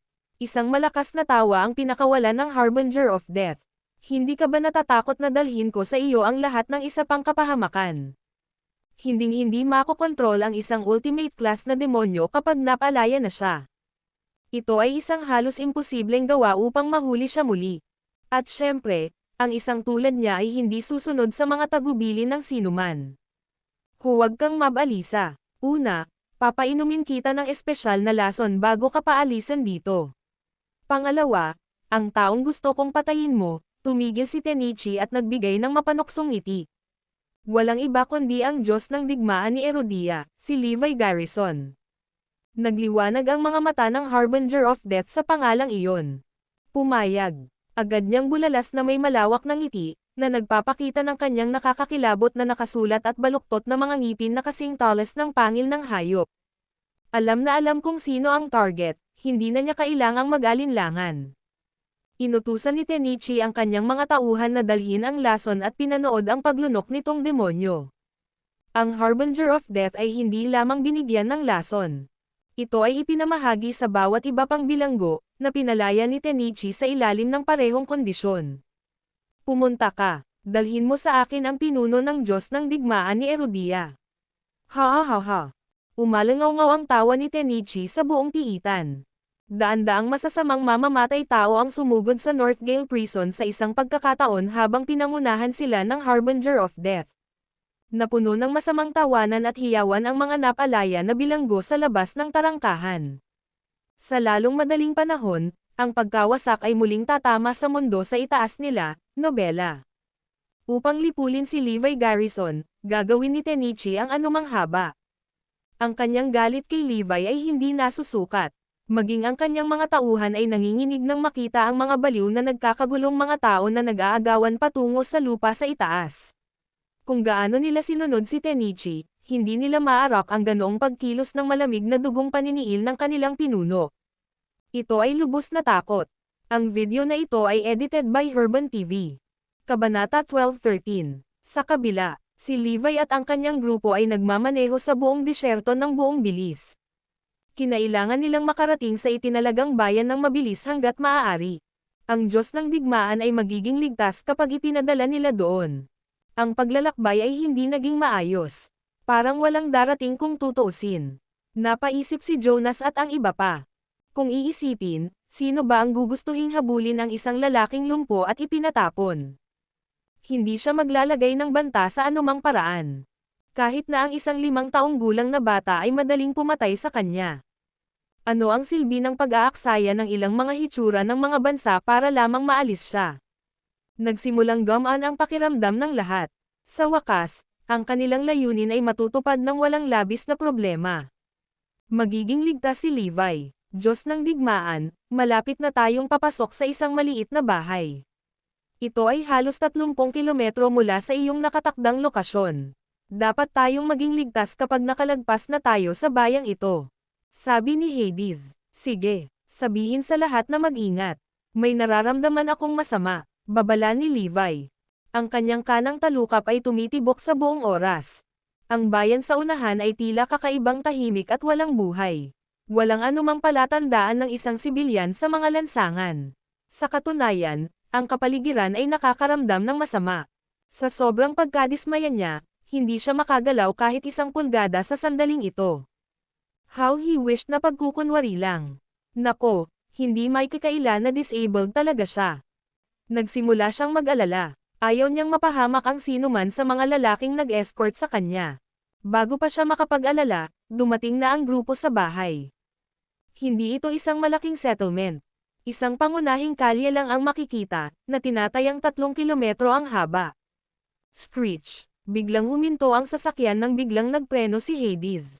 Sinalubong sila ng masamang tanawin nang malapit na sila sa sentro ng bayan. Napuno ng nakasusuklam na amoy ang hangin habang nakatambak ang mga bangkay sa kabila ng pangunahing kalye.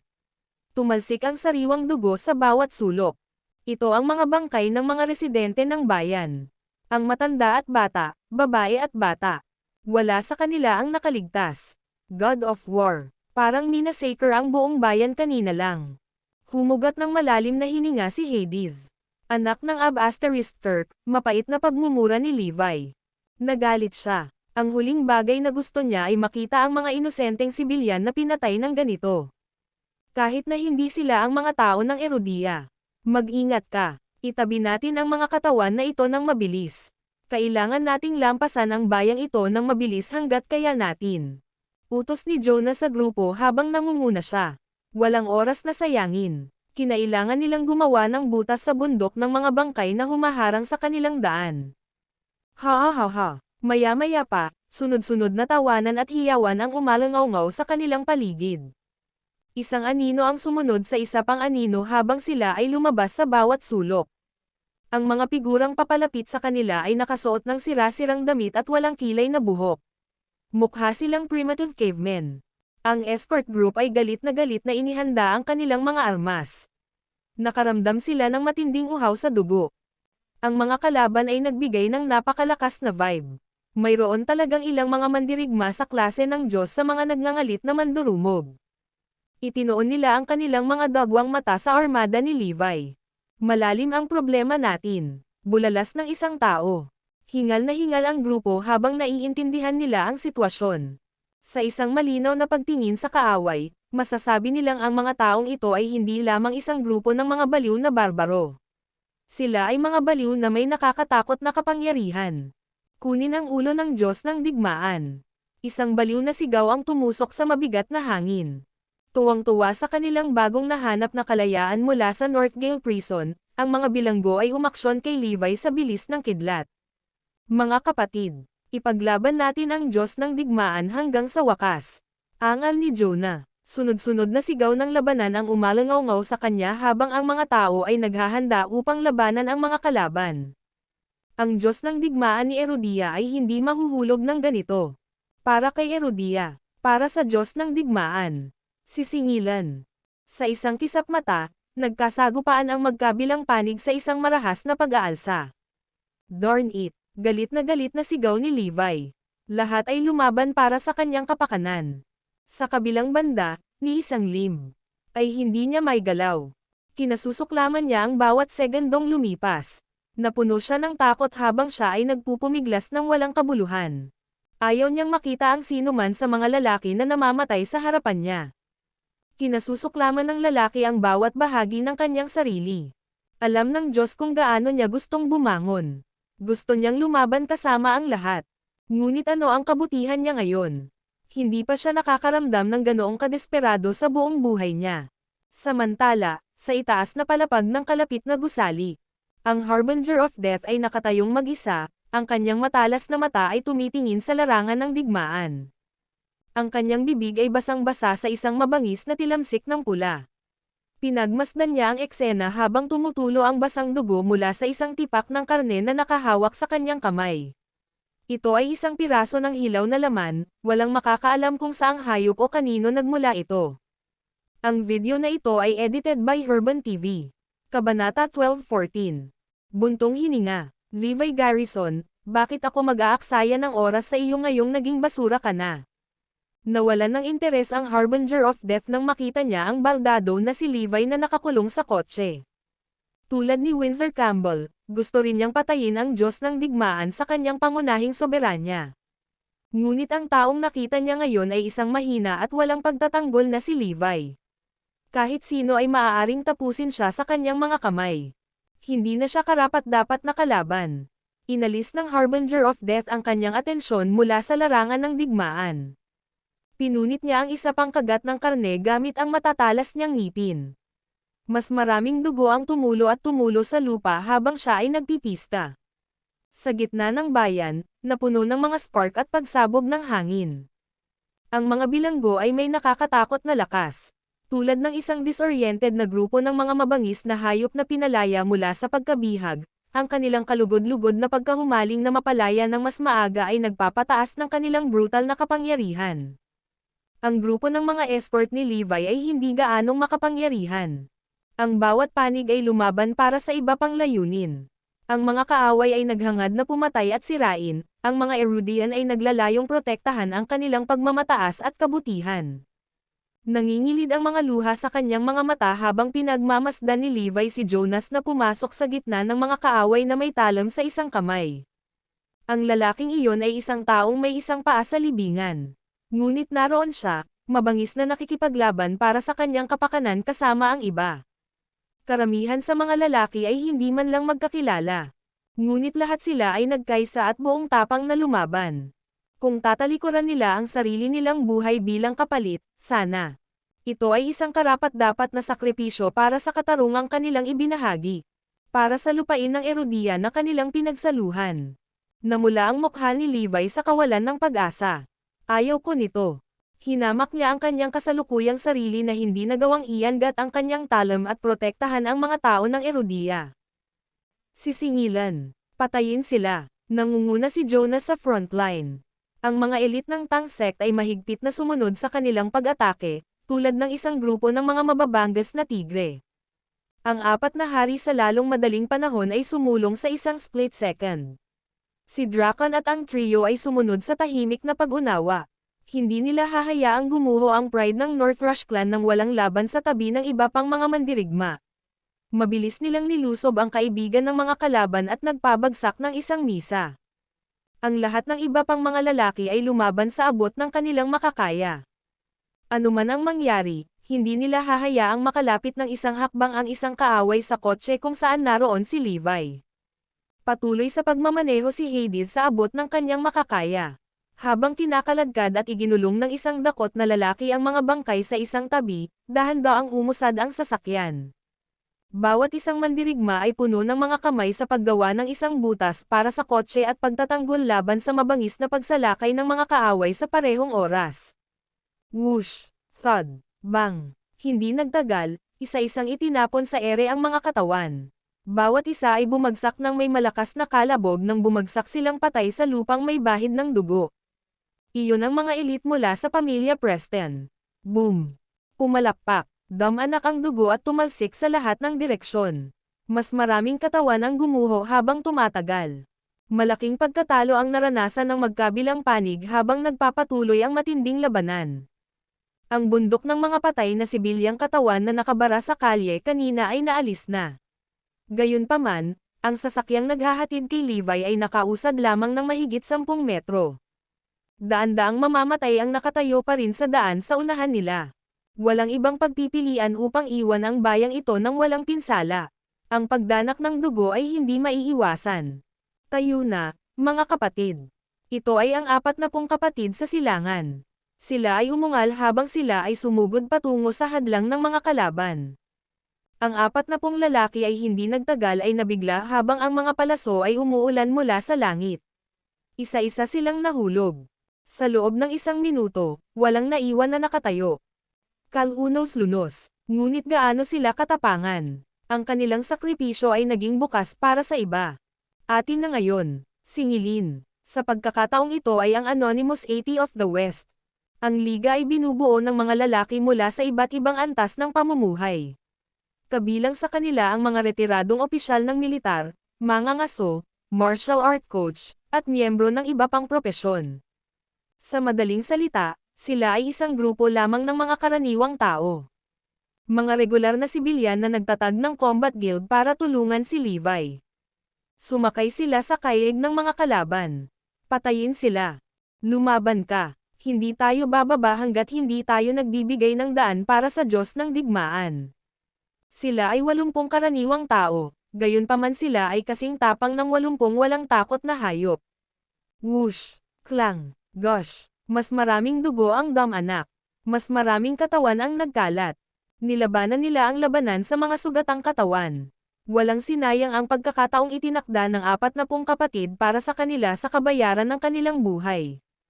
Nagulat ang mga kalaban. Ang kanilang mga kalaban ay malinaw na kulang sa mga diskarte sa pakikipaglaban at kasanayan sa pakikipaglaban. Sa kabila noon, matigas ang ulo nilang kumamo at pinunit ang kanilang depensa na parang mga gutom na hayop. Para bang hindi sila tinamaan ng mga sugat at sugat nila. Nobela. Ito ay hindi maisip. Ano ang mali sa mga karaniwang tao?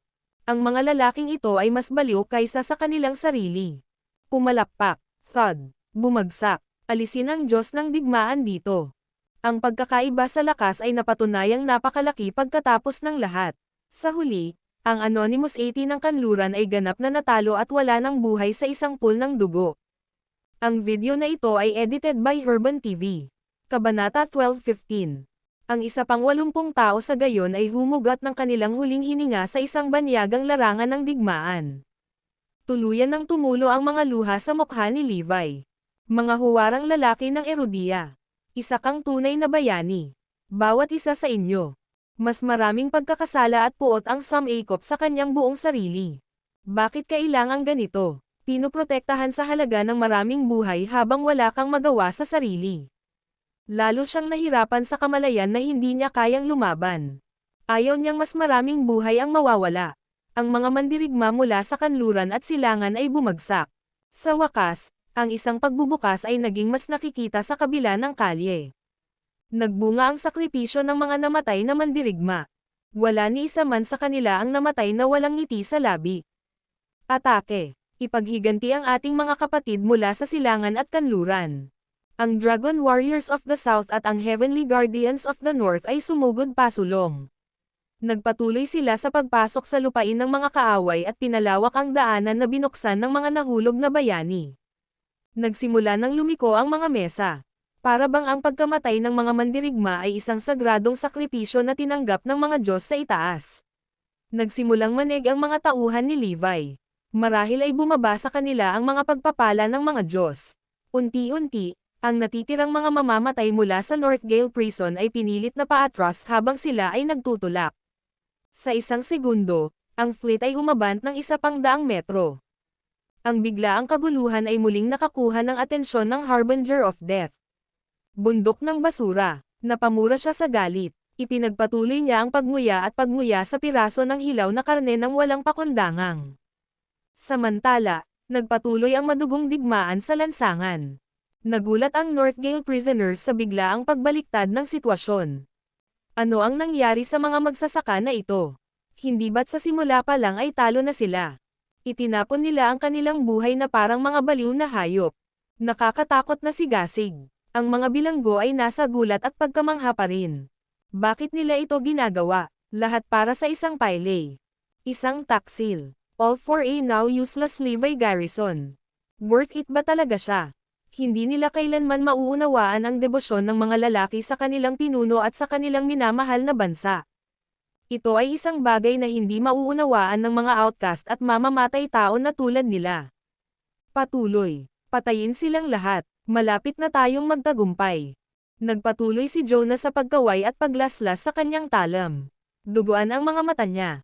Pinananatiling abala ng Tang sect ang mga kalaban habang inilunsad nila ang kanilang mga welga sa lahat ng anyo mga lihim na armas, nakalalasong bala, at mga paputok na baril. Ang North Rush Clan ay pare-parehong walang tigil. Ang kanilang mga suntok at sipa ay umagos sa kanilang mga kalaban sa isang matulin at tuloy-tuloy na agos, na parang isang rumaragasang agos. Ang 3 musketeer at ang dulcerated monks din, ay hindi natitinag. Alam nilang lahat kung gaano kalaki ang kanilang pagkawala. Ang bilang ng mga nahulog ay patuloy na tumataas. Mayroong palaging mga kapwa lalaki na malubhang nasugatan. Sa kabila ng mga iyon, sa wakas ay nakuha nila ang kalamangan.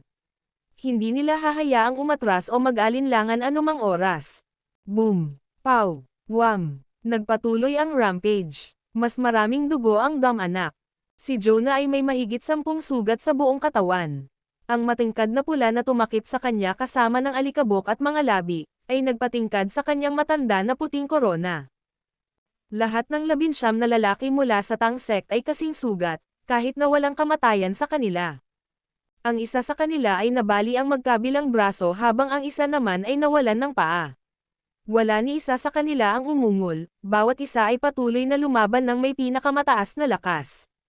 Ito ang unang pagkakataon na mamamasid lamang ni Levi ang larangan ng digmaan bilang isang kumpletong manunood. Tahimik siyang nanumpa na hinding-hindi makakalimutan ang tanawing ito ang mga patay at ang mga kritikal na sugatan, lahat ng nahulog sa lupa para sa kanya. Ang mga taong ito ay ang pagmamalaki ni Erudia. Mga lalaking lumaban ng walang humpay na dangal. Magigiting na mandirigma na may dugong bakal. Ang kanilang mga sakripisyo ay hindi nawalan ng kabuluhan. Ang puwersa ng mga kalaban ay lumiliit.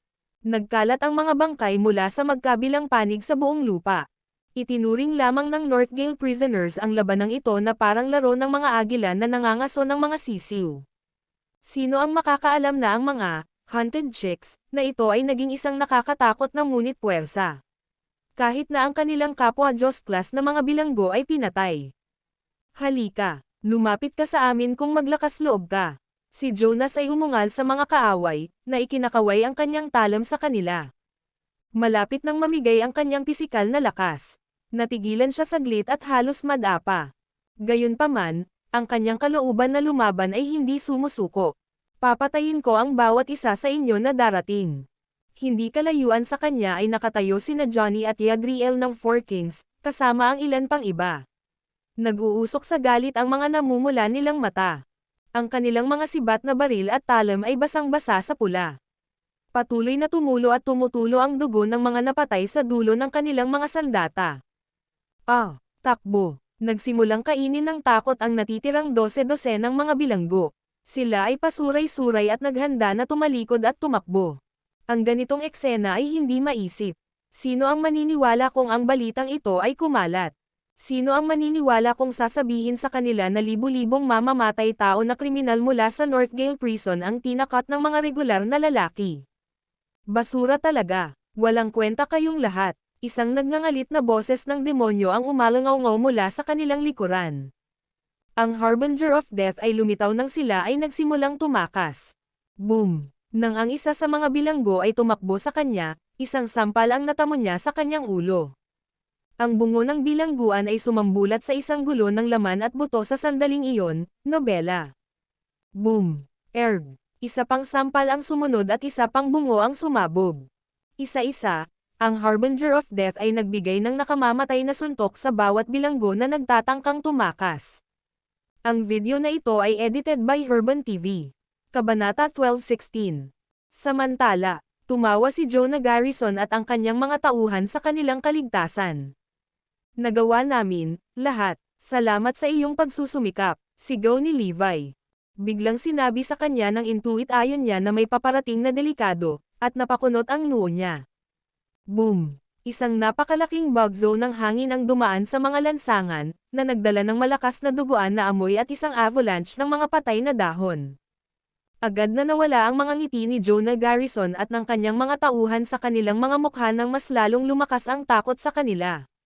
Nagsitayuan ang lahat ng balahibo sa kanilang katawan, at ang kanilang mga kamay ay namumula sa malamig na pawis. Halos maramdaman na nila ang pag-ikot ng kanilang dugo sa kanilang mga ugat. Ang taong kinatatakutan nila ay wala pa sa eksena, ngunit ang kanyang aura ay maaaring gawing halaya ang mga binti ng sinuman. Para siyang mabangis na hayop na nakakagising lang mula sa isang siglong pag-idlip. Ilang sandali pa, isang anino ang lumitaw mula sa kabilang dulo ng kalye, at ito ay may nakakatakot na pagkakahawig sa nakilala nila noon, nobela. Gayunpaman, ang taong nasa harap nila ay ngumunguya ng isang piraso ng hilaw na karne, na nakadikit pa rin ang buto at tumutulo ang dugo sa mga lansangan. Kung titignan, mukha siyang cannibal. Siya yun. May sumigaw, at namutla si Levi sa mukha. Kilala ko ang taong ito. Kinailangan ng pinagsamang pagsisikap ng maraming bansa para mahuli ang Harbinger of Death at itapon siya sa Northgate Prison habang buhay, at ngayon ay bumalik siya para tapusin tayo. Gusto talaga nila akong patayin ha. Siya ang Harbinger of Death mula sa Ultimate Class. Ako ang pinupuntirya niya, kaya umalis ka na habang may pagkakataon ka pa. Galit na utos ni Levi. Ang huling bagay na gusto niyang makita ay ang huling hindi pagdadagdag ng dugo. Masyado siyang malakas. Libu-libong nangangailangan ng mga mandirigma ang bumagsak sa internasyonal na operasyon upang mahuli siya, wala na siya sa liga ng sinuman. Umalis ka na. Umalis ka na. Sigaw niya. Ngunit walang kumikibo. Wala pang gustong sumuko, lalo na't halos 30 kilometro na sila mula sa kaligtasan. Ilang sandali pa, at makakapagplano na si Levi para sa susunod na bahagi ng kanilang paglalakbay. Hindi pwede. Hindi ko kayang iwan ka, God of War. Ngumisi si Jonah. Lalo kaming maghihirap kapag iniwan ka namin sa sandaling ito. Hindi ako takot sa kamatayan. Ano ba? Dadalhin ko pa ang isang piraso niya sa impyerno kasama ko. Dapat tayong lumaban at ipadala ang Diyos ng digmaan sa itinalagang lokasyon. Walang paraan na hindi natin madaig ang lalaking iyon gamit ang ating lakas sa bilang. Gusto sana ni Levi na itaboy ang iba, ngunit lalo lang silang nagtiwala sa mga salita niya. Lahat ay tumanggi na umatras, at si Levi ay napakagatlabi sa pag-aatubili. Ayoko nang makakita ng sino mang mamatay sa walang kabuluhan. Ayaw ko nito. Sana'y makatayo man lang ako at mamuno sa singil, kahit na mamatay ako sa proseso. Pero bakit hindi ko may galaw ang mga daliri ko? Mamatay ka, Levi Garrison. Ungol ng Harbinger of Death, inihagis ang karne sa kanyang bibig sa tabi at sumulong kay Levi. Lahat, patayin siya. Ha ha ha. Isang karangalan ang makapatay ng isang tao mula sa Ultimate Class. Si Jonah at ang kanyang mga tauhan ay tumawa ng malakas, ang kanilang kumpiyansa sa lahat ng oras na mataas. Makinig ka sa akin. Umalis sa lugar na ito kaagad. Desperadong sigaw ni Levi. Hindi, wala ng kamatayan, pakiusap. Gayunpaman, lahat ay nagpapalitan ng tingin at ngumisi. Paumanhin, ito ay isang utos na hindi namin maaaring isagawa. Bago pa makapagsalita si Levi, marami ng tao ang sumugod. Pamumunuan ng mga mayors ng Oakland ang paniningil. Huwag kalimutan ang Stewards of Oakland. Ang parehong mga pamilya ay mayroon lamang humigit kumulang 20 miyembro na natitira, ngunit sila ay naniningil pasulong gayunpaman. 40 mahabang espada ang kumikinang sa ilalim ng sikat ng araw habang bumababa ang mga ito sa katawan ng Harbinger of Death. Kumalabog. Kumalabog. Sa kakilakilabot ng lahat, ang mga talam ay tumalbog lamang sa kanyang balat na may malakas na metallic clink, at ang Harbinger of Death ay lumabas mula sa kanilang pagsalakay na ganap na hindi nasaktan. Ang video na ito ay edited by Herban TV. Kabanata 12:17. Boom! Isang napakalamig na shockwave ang yumanig sa lupa sa ilalim nila, na sinundan ng isang nakakabinging pagsabog. Ang isang tao ay lumipad mula sa gulo na may isang higanteng, madugong butas sa kanyang katawan at bumagsak sa lupa sa isang walang buhay na banten. Boom! Ang Harbinger of Death ay nagpakawala ng isa pang suntok, at nabasag nito ang lahat sa dibdib ng kawawang biktima sa impact. Boom! Arg! Ang isa pang tao ay bumagsak sa lupa na ang kanyang gulugad ay naputol sa dalawa. Boom! Isang pugot na ulo ang bumagsak sa lupa sa hindi kalayuan, dilat pa rin ang mga mata nito at nanlamig sa takot. Ang bawat galaw niya ay maaaring pumatay, na para bang siya mismo ang Grim Reaper. Boom! Ngunit ang mga organo ng isa pang tao ay nabasag sa isang madugong gulo sa loob ng kanyang katawan habang ang Harbinger of Death ay nabangga ang kanyang paa sa kanyang katawan. Sa loob lamang ng 30 segundo, ang natitira na lang sa 40 mandirigma ay mga sira na katawan at sirang mga anyo. Nakanganga ang lahat sa Harbinger of Death, nanginginig sa takot. Malakas siya. Masyado siyang malakas. No wonder galing siya sa ultimate class. Minaliit natin siya. Umalis. Sigaw ni Levi, punong-puno ng luha ang mga mata. Ibinigay ng mga tao ang kanilang buhay para sa kanya, at hindi niya mapapatawad ang kanyang sarili sa pagpayag na mangyari iyon. Hades, ilayo mo ang Diyos ng digmaan sa lugar na ito kasama ng iyong mga tauhan. Masyadong delikado ang lalaking ito. Utos ni Johnny Lawrence. Pagkaraan ng ilang sandali, umalis si Levi sa eksena kasama si Jonah, Osborne, ang Dulcerated Monks, ang Three Musketeers, pati na rin ang isang grupo ng iba pang may mandirigma, na iniwan ang natitira upang panatilihing okupado ang Harbinger of Death. Hindi natin sila pwedeng iwan doon. Napasigaw si Levi, alam na alam kung ano ang kapalaran. Gayunpaman, tumanggi ang kanyang mga tauhan na umatras, nobela. Malaki ang problema mo, Harbinger. Sigaw ni Johnny Lawrence na may ngiti sa labi. Sa sandaling iyon, pinalibutan ng 4 na hari ang Harbinger of Death at sumigaw, patayin siya. Kasabay nito, ang iba pang mga tao ay sumugod patungo sa Harbinger of Death sa isang pagtatangkang patayin o kahit man lang madaig siya. Mamatay! Sigaw ng Harbinger of Death, pinitik ang leeg ng taong malapit sa kanya. Boom! Bumagsak! Splat! Gayunpaman, wala sa kanilang mga pag-atake ang gumana. Para silang umaatake sa isang metal na mannequin. Alam ng lahat na ang Harbinger of Death ay may bulletproof body na bakal, at iyon mismo ang dahilan kung bakit kinailangan ng 12 bansa at 1,000 mandirigma upang mahuli siya at itapon siya sa bilangguan. Ngunit iyon ang pinakamahusay na magagawa nila dahil imposible siyang pumatay. Ang kanyang presensya ay maaaring magpalabas ng malamig na pawis ng sinuman. Basag. Bumagsak. Boom. Ang bawat galaw ng Harbinger of Death ay nakamamatay.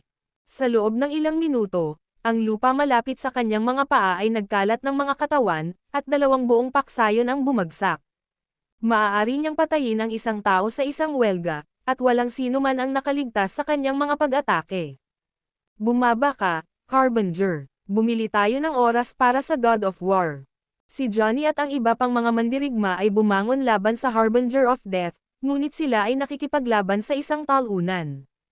Splat. Bumagsak. Snap. Sa kasamaang palad para sa kanila, ang Harbinger of Death ay immune sa lahat ng kanilang mga pag-atake. Maging ang mga maingat na sandata at lason ng Tang Sect ay hindi man lang nakalapit sa pagkakamot sa kanyang katawan. Sa katunayan, karamihan sa kanilang mga miyembro ay nakahandusay na sa lupa, ang iba sa kanila ay nagkapira-piraso. Wala na rin ang 6 na alipin, na may mga butas at pasa sa buong bangkay. Panatilihing abala siya kahit nakabayaran mo ang iyong buhay. Sigaw ng iba sa kanila. Gayunpaman, hindi nito pinadali ang laban. Walang sino man ang maaaring manalo sa isang laban-laban sa isang tao mula sa ultimate class, at ang paghingi ng isa ay isang tiyak na paraan upang mamatay. Di nagtagal, parami ng parami ang mga mandirigma na nahulog na parang langaw habang nagpapatuloy ang labanan. Drakon, Boreas, Tigress, at Leon mula sa North Rush Clan, Johnny, Jail, Yadriel, Connor. Ang kalye ay tahimik, at walang kaluluwang makikita. Nako, natapos na ang matinding laban. Ang video na ito ay edited by Herban TV. Kabanata 12:18. Sa loob lamang ng ilang maikling minuto, ang natitira na lang sa magigiting na grupo ay isang tambak ng mga sirasirang katawan. Wala kahit isang tao ang nakaligtas sa pagsubok. Gayunpaman, wala sa kanila ang mga umatras sa laban o nag-alinlangan sa kanilang paninindigan. Lahat sila ay handang mamatay para kay Erudia. Ang daming peste. Ang Harbinger of Death ay nanunuya. Ang mga mandirigma ay pinigilan siya sa loob lamang ng 12 minuto, at si Levi ay hindi makakalayo sa loob lamang ng 12 minuto. Gayunpaman, mabilis niyang napagtanto na may mali sa sandaling sinubukan niyang iangat ang kanyang binti. Bakit hindi ako makagalaw? Tumingin siya sa ibaba at natakot nang makita ang mga bangkay ni Johnny Lawrence at lahat ng iba pa ay nakakapit ng mahigpit sa kanyang mga binti. Ngayong lumulutang na ang rigor mortis, parang deadweight na ang mga naninigas nilang katawan. Ang kanilang sama-samang lakas ay nagawang pigilan siya, na naging imposible para sa kanya na gumawa ng kahit isang hakbang. Ito ay ang kanilang huling ditch na pagsisikap bilang matapang na mga Erudian na lalaki upang panatilihing inookupahan ang kaaway. Tumanggi silang aminin ang pagkatalo, kahit na sila ay sinapit ng kamatayan. Umalis ka sa daan ko. Ang Harbinger of Death bellowed, nanginginig ang mga patay na katawan sa kanya. Hinding-hindi ka lalayo sa akin, Levi Garrison. Dahil doon, ang Harbinger of Death ay patungo na muli. Ang mga mandirigmang Erudian ay hinawakan siya sa loob lamang ng 15 minuto, ngunit ang kanilang mga pagsisikap ay hindi nasayang. Ang 15 minutong iyon ay nagbuwis ng kanilang buhay, at iyon ay naging dahilan. Samantala, si Jonah at ang iba pa ay nagmamadaling tumakbo papunta sa itinalagang bahay ng buong bilis kasama si Levi. Lumipas ang oras, at halos may larawan nila ang mga kapalaran ni Johnny Lawrence at ng iba pa na piniling manatili. Ang Harbinger of Death ay halos hindi matatalo, pagkatapos ng lahat. 3 kilometro pa, sigaw ni Hades. Nagningning ang mga mata ng lahat sa sinabi niya. Walang nakakaalam kung ano ang hitsura ng bahay na pupuntahan nila, ngunit nagtiwala sila kay Levi nang sabihin niyang magiging ligtas sila pagdating nila. Ito ay isang malaking hitsura ng pagganyak para sa kanila. Boom! Gayunpaman, bago sila makapagsaya, isang higanteng bato ang bumangga sa gilid ng sasakyan. Kung hindi dahil sa mabilis na reflexes ni Hades, natambo sila sa impact. Sa oras na iikot ng lahat ang kanilang ulo sa sitwasyon, isa pang tao ang lumitaw sa kanilang mga mata. Ito ay ang Harbinger ng kamatayan. Ang kanyang supersonic na bilis ay dumarating sa kanya na maabutin si Levi bago siya makarating sa kanyang destinasyon. Boom! Isang pagsabog ang sumabog sa ulo ng lahat nang makita siya. Patay na silang lahat, walang nakaligtas sa kanila. Ang ganda, magaling, sigaw ni Jonah. Ganyan dapat ang mga lalaking Erudian. Salamat, ipaghihiganti ka namin. Nag-chorus ang lahat. May utang ako sa iyo. Sabi ni Levi, nagngangalit ang mga ngipin at nagpipigil ng luha. Kapag gumaling na ako, pipantahan ko ng pula ang langit ng dugo ng mga hamak na iyon. Kinasusuklaman niya ang mga nangyari. Sa buong buhay, gumugol siya ng maraming taon sa pakikipaglaban niya upang panatilihing ligtas ang mga Erudian mula sa mga banta, ngunit mayroon pa ring taong namamatay para sa kanyang sariling buhay. Hindi ako papayag dito. Hindi ko gagawin. Nobela. Hindi ka magkakaroon ng pagkakataon na gawin iyon. Oras na para mamatay. Ang Harbinger of Death ay sumigaw na may malamig na ngiti. Hades, ipadala ang Diyos ng digmaan sa bayan. Bibili kami ng oras para sa iyo. Sabi ni Jonas habang tinuturuan ang kanyang mga mata sa Harbinger of Death. Lahat ay handang lumaban hanggang kamatayan. Gayunpaman, nang papaalis na si Hades, itinaas ng Harbinger of Death ang kanyang paa at ibinaba ito sa hood ng kotse. Boom! Basag! Nabasag agad ang hood ng sasakyan. Ang kanyang malakas na stomp ay ganap na nawasak ang kotse at maging si Hades ay nasugatan sa biglaang pag-atake. Huwag kang maglakas loob na umalis. Ang Harbinger of Death ay nanunuya. Lahat kayo ay patay na karne sa akin. Ang video na ito ay edited by Herban TV. Kabanata 12:19. Patayin siya. Sumugod si Jonas at ang iba pa at pinalibutan ang Harbinger of Death. Hades, dalhin ang Diyos ng digmaan sa itinalagang lokasyon. Sigaw ni Jonah. Agad namang sinunod ni Hades ang utos niya. Nang makita ang lahat ng ito, ang Harbinger of Death ay ngumisi lamang, nobela. Ang sinumang mababa sa ultimate class ay isa lamang peste. Ha! Hindi mo ako mapipigilan. Boom! Bumagsak. Splat! Kumalabog. Dinurog ng Harbinger of Death ang bawat taong lumalapit na walang anuman kundi ang kanyang mga palad, at mayroon ng isang tumpok ng mga katawan na nabubuo sa kanyang mga paa pagkatapos lamang ng 30 segundo. Si Levi ay nagmasid sa takot habang parami ng parami ang kanyang mga tauhan na nahulog sa lupa sa harap ng Harbinger of Death. Hindi ka nakakaalis ngayon, sigaw ni Jonas, itinaas ang kanyang mahabang espada at ibinaba ito sa ulo ng Harbinger of Death. Boom! Bago pa man makapag-react ang sinuman, hinawakan na ng Harbinger of Death ang kanyang leeg at hinati ito sa dalawa. Basag! Inihagis ng The Harbinger of Death ang katawan ni Jonas sa hangin at binutes ang kanyang katawan. Si Jonah ay itinapon sa kalye mga 10 metro ang layo mula sa Harbinger of Death, at nagawa niyang mamulong, dapat kong protektahan ang Diyos bago siya huminga. Bumagsak! Kunin mo ito, mamamatay tao ka! Ang 3 Musketeers at Osborn ay sumigaw habang sila ay sumugod pasulong upang hamanin ang Harbinger of Death. Sa huli, nadurog si Osborn sa ilalim ng paa ng Harbinger of Death. Ang 3 Musketeer ay inihagis sa isang tumpok sa lupa, ang kanilang dugo ay umagos pababa sa lupa tulad ng isang fountain. Kahit na umalis ang kanilang mga kaluluwa sa kanilang mga katawan, tumanggi silang bitawan ang kanilang mga mahabang espada. Boom! Bumagsak! Pagkaraan ng ilang sandali, ang natitira na lang ay ang Dulcerated Monks, na siyang pinakamalakas sa grupo. Sa katunayan, alam nila na may sapat na lakas upang magharap ng hamon sa Harbinger of Death. Bumagsak, kumalabog, paulit-ulit nilang dinala ang kanilang mga metal na stick sa ulo ng Harbinger of Death, na nagawa niyang mapa-atras ng ilang segundo. Mamatay, sigaw niya maya-maya, delikadong kumikinang ang mga mata. Basag, snap. Kahit papaano ay nagawa niyang basagin ang mga patpat ng monk sa ilang piraso gamit ang kanyang mga kamay. Splat! Bumagsak! Inihagis niya ang mga monghe sa kalye pagkatapos batasin ang kanilang mga katawan. Dahil doon, lahat ng kasama ni Levi sa mayong ito ay nagsakripisyo ng kanilang sarili sa takbuhan tungo sa kaligtasan. Lahat sila ay matatapang na bayani, anuman ang kanilang pinagmulan. Ang mga mapanlinlang na aristokrata na iyon ay hindi kailanman maihahambing sa kanila, dahil mayroon silang lakas ng loob na manindigan para sa kung ano ang tama. Malapit na tayong makarating doon. Sigaw ni Hades nang makita ang bahay. Halos 100 metro lang ang layo nila mula sa pasukan ng bayan, at sumakay si Hades sa isang sprint. Si Levi naman ay kinilabutan nang makita ang Harbinger of Death na humahabol sa kanila mula sa likuran. Pagkatapos lamang ng ilang segundo, nagawa niyang paliitin ang agwat hanggang 10 metro lamang. Kinagat ni Hades ang kanyang mga ngipin. Ilang metro na lang. Di ba taga-El Nation ka? Bakit mo pinoprotektahan ang iyong kaaway? Tanong ng Harbinger of Death. Hindi mo naiintindihan. Ang Diyos ng digmaan ang aking bayani. Sigaw ni Hades. Nang walang babala, inihagis niya si Levi sa direksyon ng pasukan ng bahay, at nakarating siya sa mga pintuan.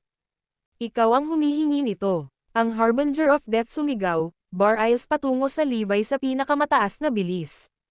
Boom! Pero bago pa man siya makalapit kay Levi ay hinawakan ni Hades ang bewang niya at kumapit ng mahigpit. Mamatay. Boom! Bumagsak. Clash! Ang Harbinger of Death ay damapo ng ilang suntok sa likod ni Hades, at bumulwak ang dugo sa mga mata ng huli. Ganun pa man, malaki ang ngisi sa mukha ni Hades. Nagawa ko na, lahat. Siya ay sumigaw. Ang Harbinger of Death ay nagpatuloy sa paghampas ng kanyang mga kamao sa katawan ni Hades, na ginawa siyang isang hindi nakikilalang tambak ng tinadtad na karne. Walang magawa si Levi kundi manood ng desperado. Paano kung nakarating ka na sa bahay? Ang Harbinger of Death bellowed sa Levi, shooting sa kanya ng isang mapanganib na liwanag na nakasisilaw. Ang video na ito ay edited by Herban TV. Kabanata 12:20. Ano ang saysay ng lahat ng ito? Bakit mo pinoprotektahan ang basurang ito? The Harbinger of Death snickered. Ang daming dimwits. Ang pagpatay kay Levi ay hindi magiging mahirap para sa kanya kahit na kay Erodia. Pabayaan ang isang maliit na bahay sa Northgale. Gaano katanga ang mga ito para protektahan siya? Ito ay ganap na walang halaga. Sinasakripisyo lang nila ang sarili nila ng walang magandang dahilan. Samantala, nakatitig lang si Levi sa bangkay ni Hades sa lupa mula sa kung saan ito nakahanda sa labas ng gate. Siya ay napagtagumpayan ng kawalan ng kakayahan habang pinapanood ang kanyang mga tauhan na nagbuwis ng kanilang buhay para sa kanya. Gayunpaman, wala siyang magagawa. Ayaw ko nito. Gusto niyang sumigaw, ngunit masyadong tuyo ang kanyang lalamunan para dito. Hindi lamang iyon, ngunit gusto niyang patayin ang mamamatay tao na nakatayo sa kanyang harapan, ngunit ang kanyang mga binti ay hindi nakikinig sa mga utos ng kanyang utak. Hinahangaan siya ng mga estranghero at mga kaibigan, at utang niya sa kanila ang mundo para dito. Kailangan ko silang ipaghiganti. Kailangan ko. Pagkatapos ng lahat ng iyon, itinoon ng Harbinger of Death ang kanyang tingin kay Levi at nagsimulang maglakad papunta sa kanya. Sa bawat pagpikit ng kanyang mga mata, ang Harbinger of Death ay lumalapit sa 10 metro. Nakangiti siya habang nakikita si Levi. Ano ang silbi ng laban na iyon? Ito ay ganap na walang silbi. Nang hindi siya kinabahan ay sinaman siya ng tingin ni Levi. Panoorin mo, malapit ka nang mamatay. Ha. Ako, namamatay. Hindi pwede. Hindi naman siya eksaktong nagyayabang kung tutuusin, kailangan ng 1,000 mandirigma para lang pigilan siya noon. 1,000,000 pa ang kailangan para patayin siya. Mamatay ka, Levi Garrison. Ang Harbinger of Death ay sumigaw. Itinaas ang kanyang palad at ibinaba ito sa ulo ni Levi.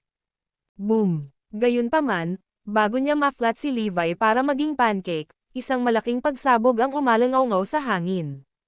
Bumagsak. Isang malakas na puwersa ang bumangga sa dibdib ni Harbinger of Death, at pinalipad siya nito pabalik na may dugong lumabas sa kanyang bibig. Sumuray-suray siyang paatras ng halos 10 metro bago huminto. Nang tumingin siya sa ibaba, natakot siya nang makita ang ilang mga bitin sa lupa sa ilalim niya. Punit-punit ang kanyang kamisete sa bahagi ng dibdib, at unti-unting lumalabas sa kanyang dibdib ang isang malaki at dagwang bakas ng palad. Ang Harbinger of Death ay dapat na maging immune sa lahat ng uri ng mga armas, at kahit na ang pinakamataas na talam ay hindi makakalapit sa paggawa ng gasgas sa kanyang balat. Kaya naman nagulat siya sa biglaang pag-atake at marka. Nang hindi siya binibigyan ng pagkakataong makabawi, isang anino ang sumugod at muling sumuntok sa kanyang dibdib. Boom! Ang sakit na sumunod ay parang isang nuclear explosion. How dare you? Siya bellowed, swinging kanyang kamao sa anino. Bumagsak. Sa sandaling magkadikit ang kanilang mga kamao, isang malaking shockwave ang yumanig sa lupa na parang isang air raid ang naganap. Basag. Bumukas ang braso ni The Harbinger of Death sa sumunod na segundo, na bumubulwak ng dugo at dumi saan man. Nabigla ito sa kanya. Paano ito nangyari? Anong klaseng halimaw kaya ang makakaharap ko? Boom! Bumagsak. Snap. Arg. Array. Arg. Ilang suntok pa ang narating ng anino nang hindi man lang binigyan ng pagkakataon ang Harbinger of Death na huminga. Sa paglipas ng panahon, nagsimulang bumagsak ang kanyang dibdib, at patuloy na umaagos ang dugo mula sa kanyang bibig sa nakababahala na dami. Bumagsak ang kanyang mga balikat, ngunit hindi pa iyon ang katapusan ng pagsubok. Boom! Boom! Boom! Ang anino ay nagpatuloy sa paghagis ng suntok sa Harbinger of Death, na napunit ang kanyang laman at inilantad ang lahat sa loob. Pagkaraan ng ilang sandali, ang kanyang katawan ay walang iba kundi isang putol-putol na piraso ng karne. Pagkatapos, bumagsak siya sa lupa, patay sa sakit. Kahit sa huling hininga niya ay pilit niyang intindihin kung bakit siya natalo ng ganoon kadali. Walang nagdulot ng hamon sa kanya, at walang sino man sa Northgale ang nanalo sa pakikipaglaban sa kanya. Kinailangan ng pinagsama-samang pagsisikap ng 12 bansa upang mahuli siya at itapon sa bilangguan, at hindi niya inaasahan na maabot niya ang kanyang wakas sa kamay ng isang tao na hindi niya makita ang mukha. Ang tao ay nakasuot ng ganap na itim, kumpleto sa isang half-devil, half-angel mask. Habang ang Harbinger of Death ay bumagsak sa lupa sa pagkatalo, ilang tao sa katulad na get-ups ang lumabas sa mga tarangkahan ng bahay. Boom! Ang mga tao ay lumuhad sa harap ni Levi.